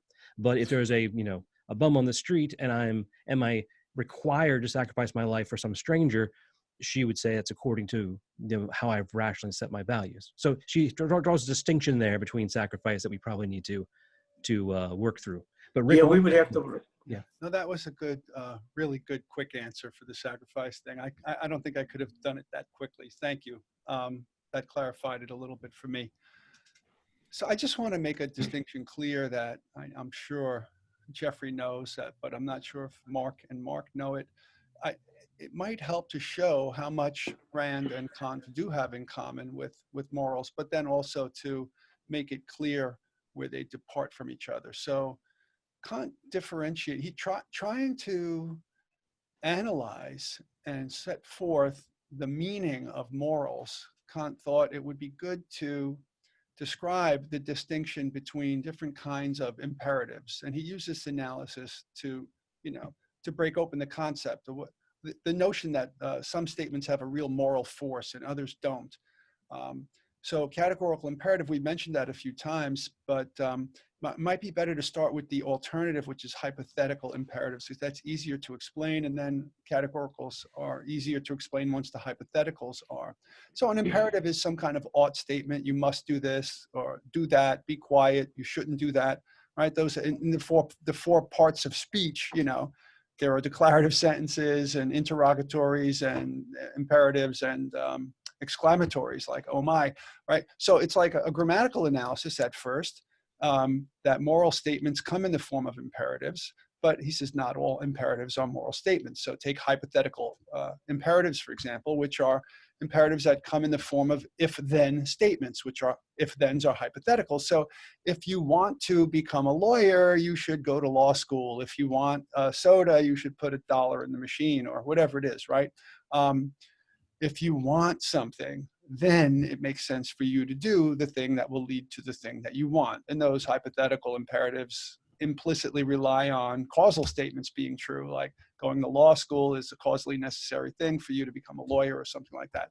But basically, Kant says, hypothetical imperatives are not moral statements, right? The kind of ought, the force of the word ought in you ought to go to school, or you ought to buy a soda, etc., is not the same as you ought not to kill, or you ought to support your children, or whatever the moral statements are.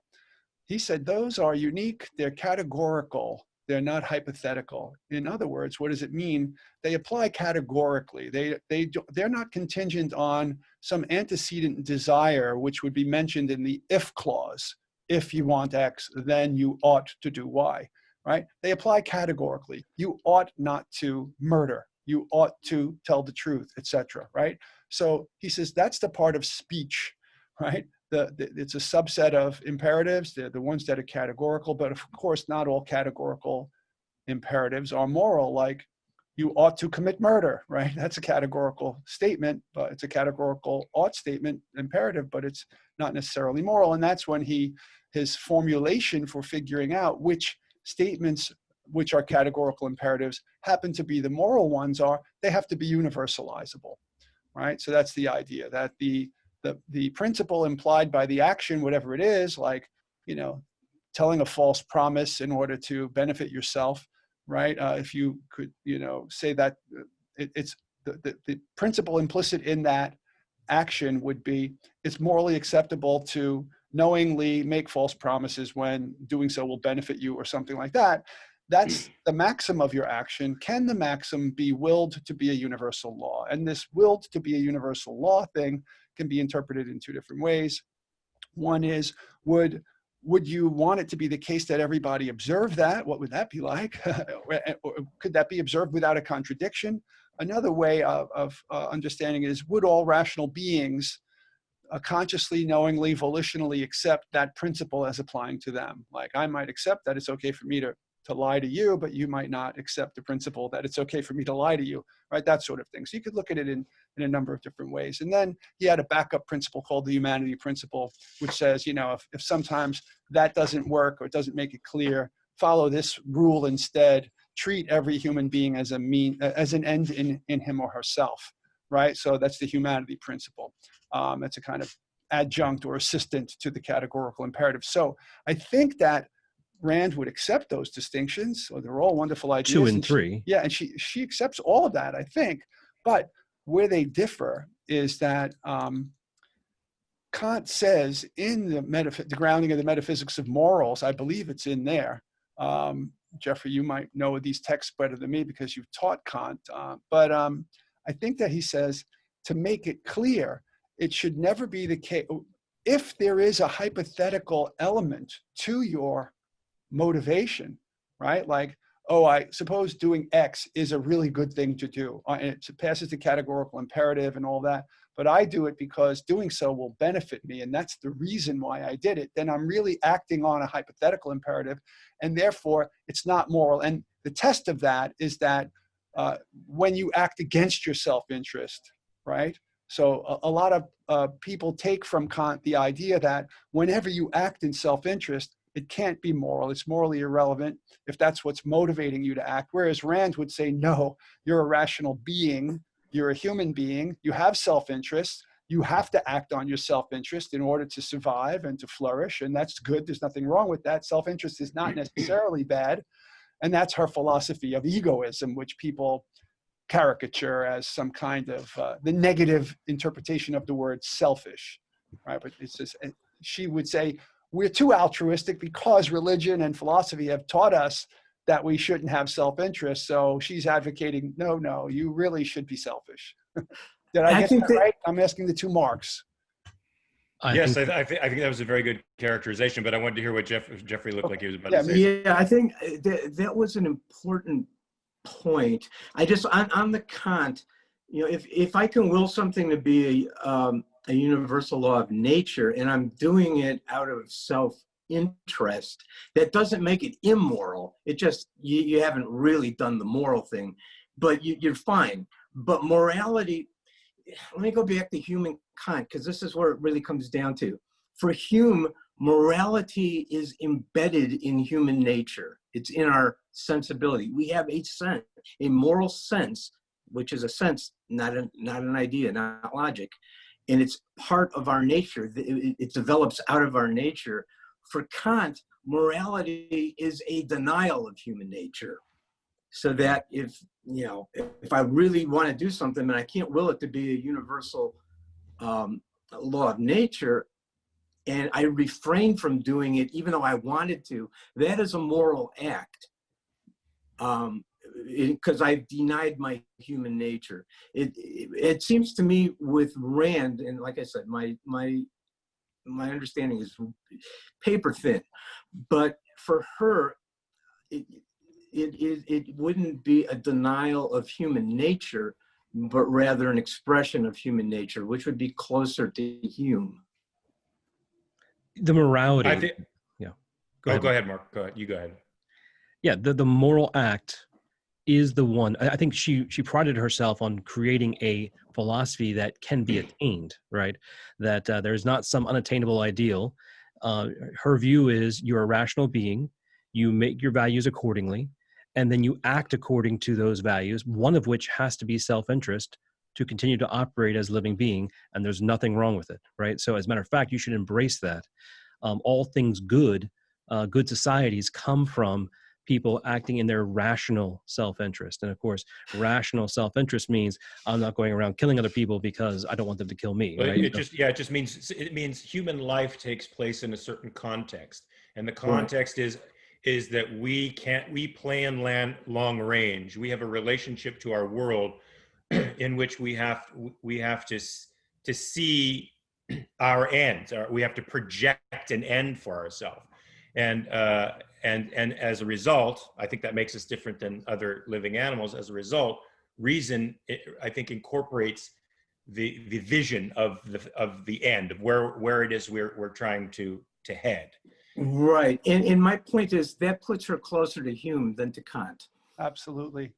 She takes Kant's universalizability for granted, you know, that principles have to be non-contradictory, but what you said earlier, Jeffrey, about Hume, which I'm glad you brought it up, that reason doesn't move us at all. Right. The passions move us, right? Without a desire or a motive, no action can ever occur. All action is volitional. Therefore, by definition, it has motive. It has a motive. It's a desire, an intention. Right. So Rand accepts that as primary. It's part of human nature, and she valorizes it rather than the way Kant views it. Kant has a negative view of it. Although you're right, I think Rand would agree that if your reason tells you a certain action is wrong, but you have very strong desires for that action, you should not act on those desires. And but she just wouldn't. I don't think she would make the bifurcation that you're battling human nature. And that's what Mark Gleason had said earlier, that if you've got your values clarified, you won't even have those desires. But she says you can get an ought from an is, right? That's a much more complicated. Yeah. No, but it's important because if you can derive, man qua man as a rational being, from that via your reason comes everything else, including your value structure. And theoretically, I should be on one planet and you can be on another planet. And if we both start from that same point, given enough time, given enough reason, we'll both arrive at the same answers, right? Yeah, you're absolutely right. But that's a topic for its own. Of how to behave, I'm saying. Yeah. Right, but always the context is the long range instead of the immediate. And so that's what I was trying to sort of say. The context of human reason is the long range human life. What's good for me in the long term is usually encompassed by reason. So I won't drink and get drunk tonight because I have to study for a test, even though I have a strong desire to drink and get drunk or screw around. I forego that for the long range goal of studying for my test and getting an A. And that would be living for my rational values. So that gratification deferral is similar to Jeffrey's, I want to, cheat on my neighbor with his wife, but it's immoral, so I won't do it. It's the same kind of containment of my immediate pleasures for more rational, we could say in the abstract, more rational purposes. Encompasses the Kantian moral thing, or just the prudential, future-oriented plans. Mm-hmm. But it's a very different use of rational than Kant would use as rational. What was just described here was it's rational from my subjective perspective. If I want to do this well on the test, I'm not going to get drunk tonight. That's rational. It's not moral. It's not a moral question. It's just simply. Whereas Okay. for I'm sorry, Kant, the rationality would be, not, what's good for me rationally, but what can I, going beyond me and what's good for me rationally. It's a totally different kind of judgment. Is it something I could wish that everybody did without contradiction? It's a different kind of judgment altogether. That's Rand's exact view. Rand has that exact view, that she would like everybody to be able to be rational without contradiction, and that will be the path toward the way that men should treat other men and themselves. But I also feel that morality to Rand is not reserved. It's not just a social phenomenon. It's not just with respect to consideration of other people. Right. You can be moral or immoral on a desert island. If life is your standard, life as a rational being is your standard, and you are always acting for your life as a rational being, you can do it alone. Correct. And you can do that with respect to other people. They're different considerations, but both moral. And you can fail to act for the purposes of your own life and your future as a rational being on that island. And she would probably say that that was immoral, or at least morally suboptimal. Yeah, moral is have to be interpersonal. Yeah, morality is just a code of values that guide a rational being to a thriving life. It's not exclusive of other people. It doesn't push other people away. There is an aspect of morality that deals with other people. But if you look at Rand's virtues, almost all of them are epistemological. Do you know them? No, I don't. Yeah, Rick, you know them, right? I mean, they're mostly the way in which a human being interrelates with his environment. Reason is the primary one. Productivity, integrity, honesty. I mean, a lot of these are just the way in which you deal with the world, right? And you can practice the 7 virtues by yourself. Yes, they carve up the world of morality in different ways. Rand and Kant. They have a lot in common, but there are a lot of these. They're like 2 different paradigms altogether. One of the key things about Kant that I was trying to put my finger on before, which once I say it, Jeffrey will go, oh yeah, that, is what Kant described as the goodwill. Kant said that the only thing in the universe, in the entire universe, that's intrinsically good in and of itself, is the goodwill. And he defined the goodwill very specifically as the desire to do what is right solely because it's right. Is that correct, Jeffrey? It is, but then yes, as far as it goes, it's right. But he also, will is a funny word in German philosophy. It's a hugely important and resonant word. And for Kant, pure will was equated with God. So that, I mean, will could only be good because God can only be good, and its basic principle is non-contradiction. And ironically, that's exactly Rand's point, which is living a life of non-contradiction as a rational being is the only moral way to be. Now, she, of course, does not include God in her formulation. Right. Which is the key, which is where they both differ. And I actually wanted to get back to something you had said, which was when you're talking about pure reason and then this transcendental step, and you said that Kant, argued that we get our reason from some kind of divine source or God's source, or it's God's reason and we're using it, and therefore it's somehow pure or good. I wanted to ask you your opinion on that. Is that what Kant is arguing, or is that the window dressing because he was writing in 1780s, right, that he had to put in order to publish? So no, he firmly believed that. He was a very conservative person. Today we look at him and we've drawn this kind of distortion through our own lens of lack of a disbelief in objectivity, but that's not who he was. He grew up a very extreme form of Lutheran. He believed in God till his death, and he very much insisted on retaining that one element of rationalism so that he could. He didn't bring that in, to hide, well, let's put God in so I don't have to worry about things. He put it in for the opposite reason, so that he wanted to preserve the belief in God and the immortal soul. That was very much Kant. Without losing science.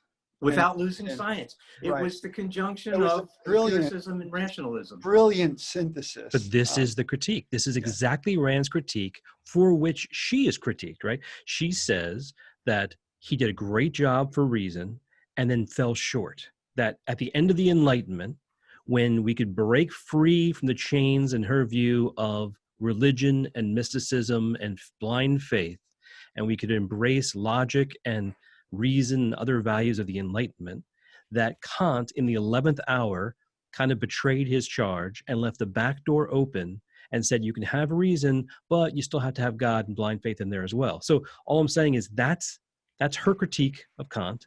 From what we're saying here, it sounds fair, right? It's a fair critique, regardless of whether or not you agree with the other side. It seems like that's exactly what he did. He wrote the work on reason, and then indeed deliberately built in the back door, if not the front door, for faith and God to play an intimate part in this whole thing. Reason's the handmaiden faith in his view, right? I'll take a half a minute, Jeffrey, and then you could have a Sure. I think you want to say more than I will. In the second preface to the Critique of Pure Reason, Kant wrote more than one preface, he says that he wants to restrict reason. He's saving science and all of that, and logic and mathematics and all of the knowledge that, skeptics said we couldn't have. He's saving it in some way, but bounding it and restricting it and showing its limitation in order to save faith. So that faith. How is this not a fundamental paradox? If for somebody who doesn't think you should live a life of contradiction, how is this, Jeffrey, not a fundamental contradiction? Because of the transcendental deduction. Let me tell you how Kant would respond to what was just said here, is that the transcendental deduction of reason as will in God is not an afterthought. It's not another add-on to things. It's the only way to justify reason. Otherwise, reason, as from the Romantics on, reason began more and more to be looked at as an adaptive error. It has without transcendental deduction, how, other than simply by insistence in fiat, how do we justify reason? Well, but this almost seems like the argument the conservative right might use with respect to rights, and say you can't justify rights without the existence of a God. It's the same thing. It's the same argument. Right, but Rand would actually refer to the nature of man and say, no, rights come from a rational nature. There are social obligations with respect to the way reasoning individuals must interact with each other. But that doesn't justify reason. And sentimentalists like Hume could say, well, but reason isn't our primary mode anyway. And even if it were, there's no way to go from this is innate in us, this is how we think, to this is how the world really is, or the universe actually behaves rationally.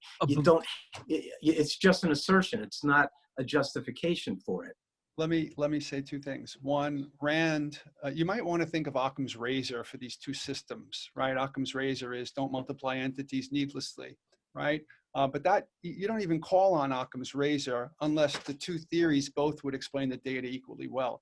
And it's not clear because the Kantian theory, the way that you present it, the transcendental deduction as coming from God, it's not clear that there's any evidence for that, or could be on Kant's model, because all the evidence that we have is on this side of the equation. God is a numinal, unknowable something that we could never know about. So that's Mysterianism in a way. But Rand, on the other hand, is operating in a Humean way from the sense data and then from how we have to unify it to make sense of the world. She gives axioms to ground that, which are self-validating. They don't need to be validated in some mystical way by an invisible something, I don't know what it is.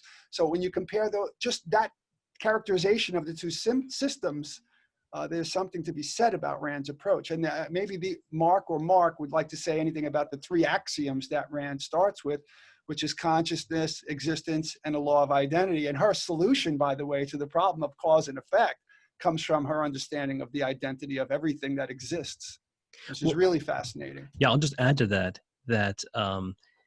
that you mentioned evolution before, right? You talked about how they didn't know about evolution then, but they might Right. agree with it now. I mean, I think Rand would be perfectly fine with saying that reason is an adaptive trait, brought on for humans, that that animals are forced to adapt to the world around them, but man has the unique ability to use reason to adapt the world to himself, right? And that your mechanism for survival, you're not strong and you're not, you don't have nails and you don't have a tough hide. What you have is reason.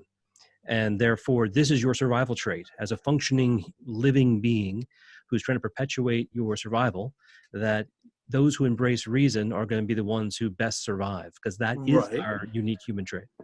Can I respond to that? Because it's a really interesting point, and it gets into something that we don't have time to really explore right now. But first of all, let me say that we might have to come back someday, Jeffrey. and I'm willing. Maybe tomorrow.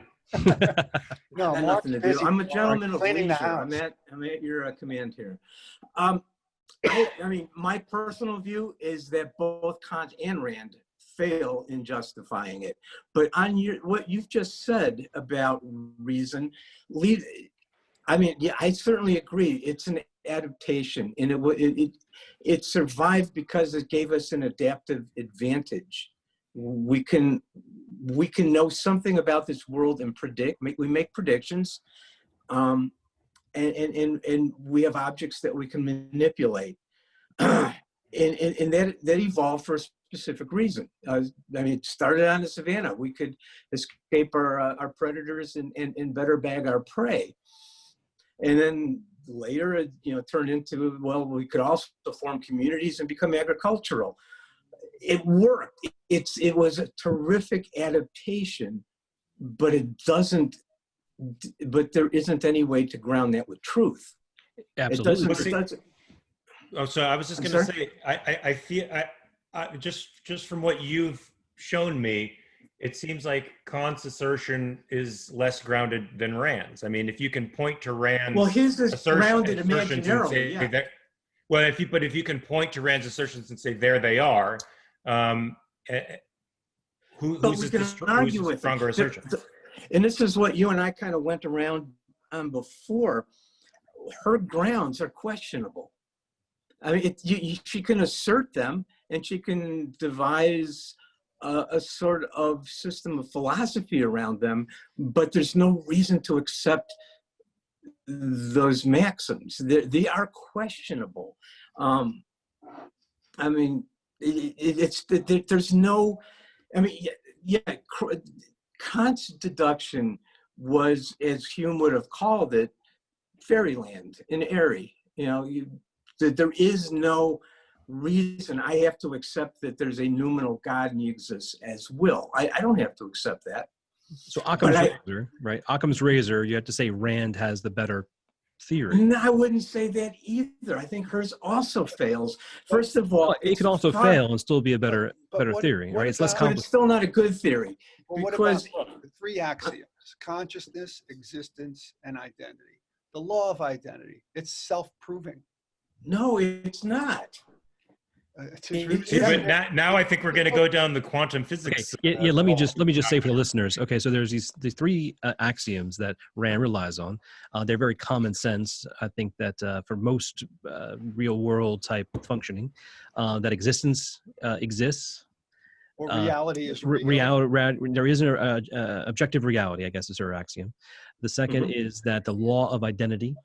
A equals A. An apple is everything an apple is, and is not everything an apple is not, right? The thing is what it is and not anything else. That's right. A is A, not A equals A. A is A.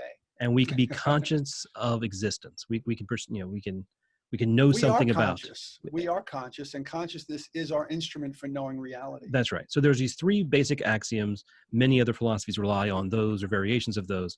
I believe where we're headed now is recent quantum physics type experimentation is starting to bring into question, at least in some circles, that maybe basic things like an apple is an apple and it's everything an apple is, and everything is not everything an apple is not. Maybe something like that is now in question because of quantum uncertainty or quantum flux or quantum fields. And there's a lot of people who say, nope, it doesn't break those laws at all. And there's other people who say it does. So I just want to give everybody a prep. I think where Jeffrey's about to lead us, at least as an introduction, because I'm not sure if we're going to have time to get to the bottom of it in this No, podcast. we definitely won't. That's a part of my argument is quantum physics, but it's only a part. It's a huge question. And since we've been doing this for over 2 hours now, perhaps we'd like to come back and focus on that question. Okay, let's get back to our last question then, which is, if I gave you two theories, one that we've evolved and we have this rational function and the proper thing to do is to embrace our survival mechanism, which is reason, and therefore we can use that to build a whole philosophy around it. And then I gave you the same thing, only I add on that there's a flying spaghetti monster who gives us that reason. You know, Occam's razor is going to be that the first one is by Occam's razor, the more simple and therefore the better theory. Now, it doesn't mean it's correct. It just means it's a little bit better. And I think where Mark P was headed before was, you have Kant and Rand. They both are pretty big on reason. Kant leaves open the door to faith and belief. But that now we not only have to presuppose that we have reason and it evolved and everything else, we have to go further and say, and by the way, this reason was given to us by some divine being of some sort whose only definition is that we cannot understand it, right? So, I mean, Occam's razor here, we have to go with the more simple theory, correct? I would see it as the fallacy of bifurcation. Now, first of all, I mean, my philosophy is very much non-metaphysical. I'm an absolute atheist. I don't take Kant's transcendental deduction seriously. That doesn't mean I agree with Rand. I think there are other approaches that are more profitable. First of all, I'm not an expert on Rand. You guys are. I'm not. But from what I've heard, it sounds somewhat naive. And there's other things that need to be brought into consideration, which might be a great topic for a second show.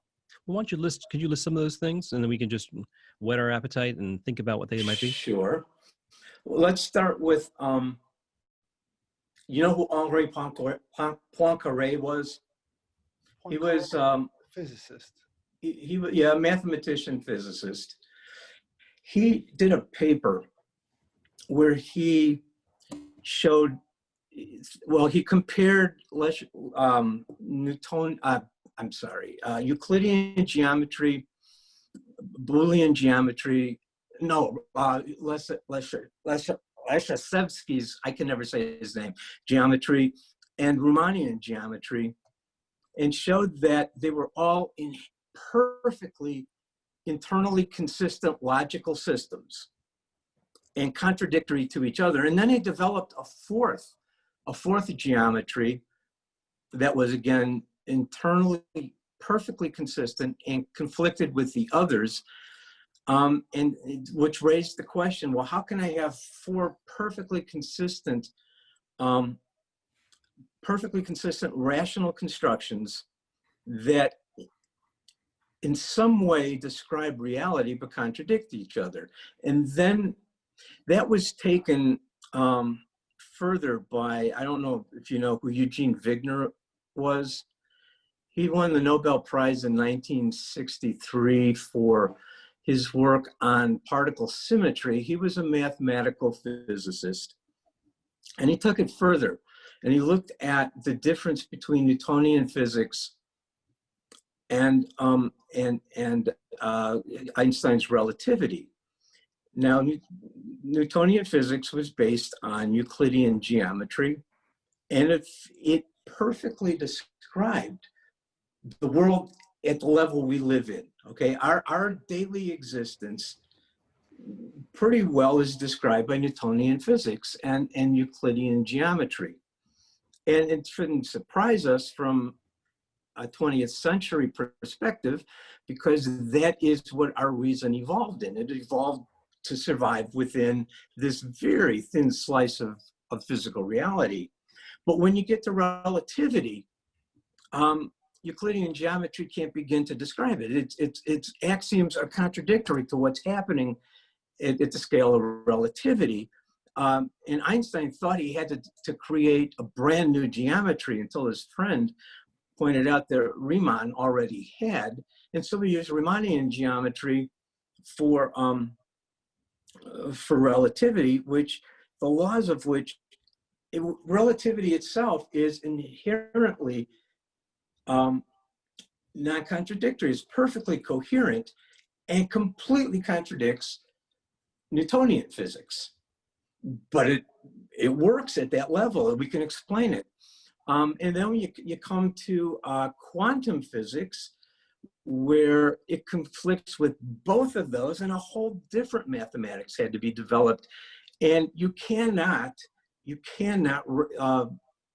unify Newtonian physics, relativity, and quantum physics. They are absolutely contradictory, but within their realms, they work. And what Wigner said, and he came up with what he called the empirical law of epistemology. I mean, the epistemological law of empiricism, which is that reason developed in a certain way, and mathematics developed in a certain way within our limited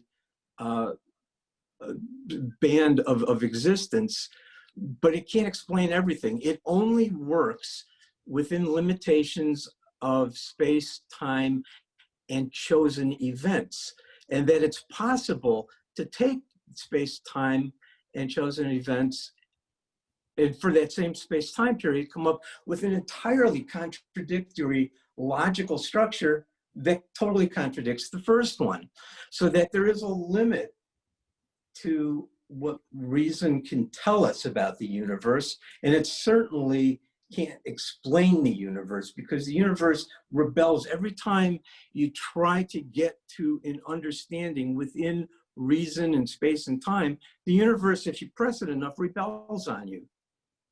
So I guess the question is then,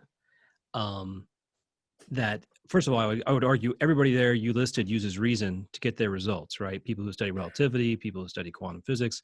So reason is the best tool that we have.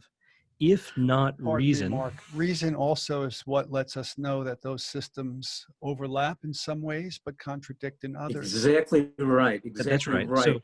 So reason is the tool that we have. Now, if not reason, what would it be? Now, a religious person would say divine revelation is superior to reason, right? Right. But you're an atheist, and I am too. So what can you give me to hold on to that's not reason that I can use to not be naive about the world?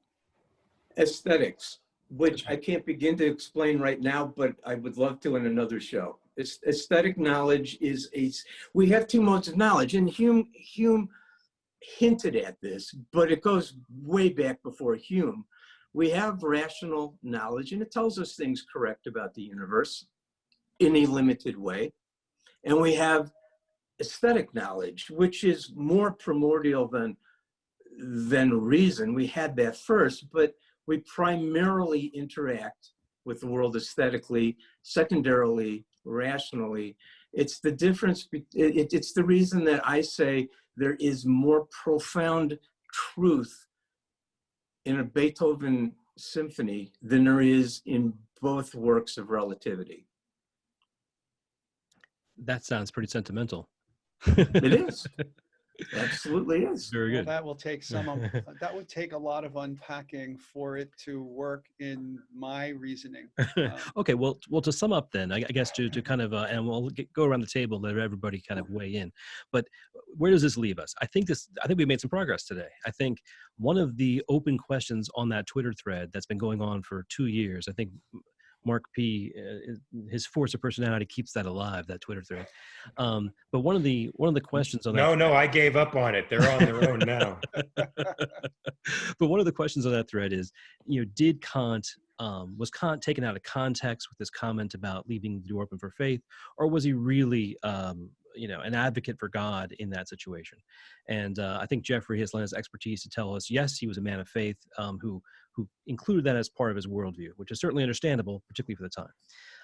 And the second thing I guess we've learned is, I guess I have increased my knowledge a bit. I emailed everybody before the show, and in the show notes will be our epistemology columns for Kantian epistemology and Randian epistemology.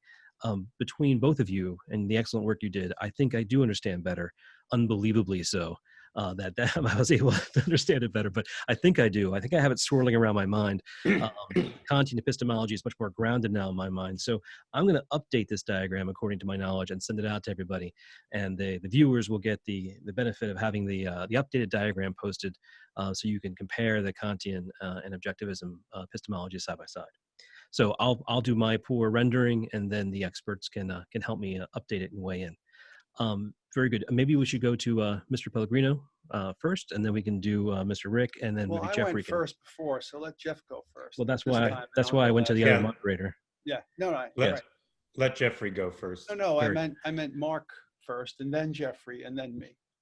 Jeffrey should go first out of me and Jeffrey, because I went first out of me and Jeffrey before. So wait, what are we doing now? Okay, very good. Very good. So I think as the chair here, and who's supposed to be keeping, as the one keeping some order, all right? Sorry, Mark. You're about to get muted, to Professor Ripetti.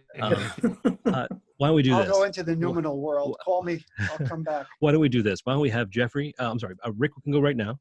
Jeffrey can follow, since that way you can alternate, and Jeffrey can close, and then we'll go to Mr. Pellegrino for some final words of wisdom. He's the showman, after all. Okay, well, I'm really glad that we had this. It was really enlightening. It was really fun, just kind of revisiting Kant on this level of detail, which I haven't done in a long time. I kind of sped my way through it. Jeffrey said it was okay, so I'm happy about that. The one thing that we didn't get to do, which I thought was like my second claim, the first claim was that, is Kant's noumenal world unknowable, and is that what he thinks ultimate reality is? That was the primary dispute on the thread in the Twitter world. But then the second thing based on that was what Rand says is that because of that, we get postmodernism. So Jeffrey was going to say, he's a historian of ideas, why that's not true. That, there was Hegel and Marx and this one and that one and Nietzsche and so on. That'd be a great Schopenhauer podcast. And all of that. Yeah. He's a historian of ideas. He might be able to say, well, no, you can't blame Kant for that because Hegel this and then that one that. And I know enough about that to be able to follow it, but I wouldn't want to be the one to present on it. That would be the historical progression. How did those ideas actually influence the culture in epics and changes and whatnot? That's not my domain. But there is a conceptual thing that I could talk about, and it's just going to take me a half a minute to say it, that if there's no knowledge of objective reality, and all of our knowledge, no matter how wonderful it is all subjective, right? Then it's all kind of relative, and if it's all relative, then there's no universality to it, or as the postmodernists say, there's no master narratives, there's no universal truth. It's like, a battle of conflict between my interests and your interests. And then we get a kind of identity politics. That's a kind of really quick and unfair synopsis. But there is this conceptual thread that if fundamentally reality is unknowable, you can certainly draw a conceptual path straight into postmodernism where there's no such thing as truth. Postmodernists laugh at the concept of truth. So I just wanted to mention that. That'd be a great podcast. We'll put that down as well. That would be a very good one. But I think that's what, I'll say one other thing. Stephen Hicks. We get questions, we get questions all the time on where did postmodernism come from. So that would be a great one to do. Well, Stephen Hicks did a really great job in his book called Postmodernism of tracing the history from Kant to today, right up to identity politics and all that. And the name of his book is Postmodernism. I highly recommend it. He is a Randian, so he's writing it from that perspective. So if you want to debate Randians on that, that's the book to read. He also did a 2 or 3 hour presentation on it. That's very informative too. Is there a YouTube of that or something? Yeah, you can watch it on YouTube. Okay, great. Thank you. Great. Mr. Jeffrey, if you could give us your words of wisdom for what we've learned or what time we've squandered, or what time and space we've squandered these past 2 hours. I would just like to re-emphasize that if Kant were to come back today, he would be horrified at postmodernism, and even more surprised and horrified to find that he was in any way connected to it. He was an extraordinarily conservative man at the end of the Enlightenment who saw the Romanticism coming, and like I said, his was the closing argument against romanticism. He was trying to preserve objective reality. Remember, I want to go back to a point I said that for Kant, that we don't know the noumenal world does not mean we don't know reality. We know the reality of the phenomenal world, which is the only reality that matters to us, because that's the one in which we live. What things are noumenally is of no consequence to us. We have objective reality, which his intention was to ground the validity of knowledge in that phenomenal world. It doesn't matter. I mean, if I'm going to go to the grocery store and buy something and get in the car, I don't care what it is nominally. It makes no difference. It's not the world I live in. I know the reality of the phenomenal world, and it's all that counts until you get to morality. At which point, the noumenal world becomes an assertion to ground morality, but Exactly. I don't see it as necessarily validating reality. I see it as just as much an assertion as a Christian right-wing politician grounding rights in something unprovable, and therefore undermining his own case for rights. And in a sense, Kant undermines his own case for morality to the extent that he grounds it in a realm that we can't know, and that there's no proof for. But yeah, I just want to conclude my thing, since I'm the guy concluding, and then we can talk. I don't know that I'm gonna be able to follow you, Rick, or you, Jeffrey. You guys have done a great job at enlightening me. I actually have a little more respect for Kant than I did before, even though I try not to cast Kant as a villain, because I didn't know enough about him to do it. Even if people on the thread were doing that, I didn't. I just, as you might have noticed, Jeffrey mostly questioned you from my perspective as an objectivist, questioning your perspective as somebody who knew Kant, and challenging those from my own take on objectivism, not to make Kant the Hitler of philosophy.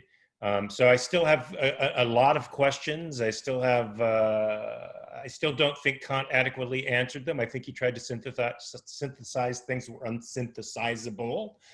And it hasn't been the first time in philosophy, from my understanding, that's happened. I still think Rand took Aristotle and elaborated in ways that made it deeper and better, and enables human beings to be more grounded in what is, and more confident in the nature of things, which I think overall is a good thing. Contextual certitude, I think, is good. I think people that you recognized on the thread, Jeffrey, had a different kind of certitude than contextual certitude. So it's not revisable in a way, but Rand wasn't the type of person that was, a monolith and said, this is so, it's so, but it can be added to and adapted and changed.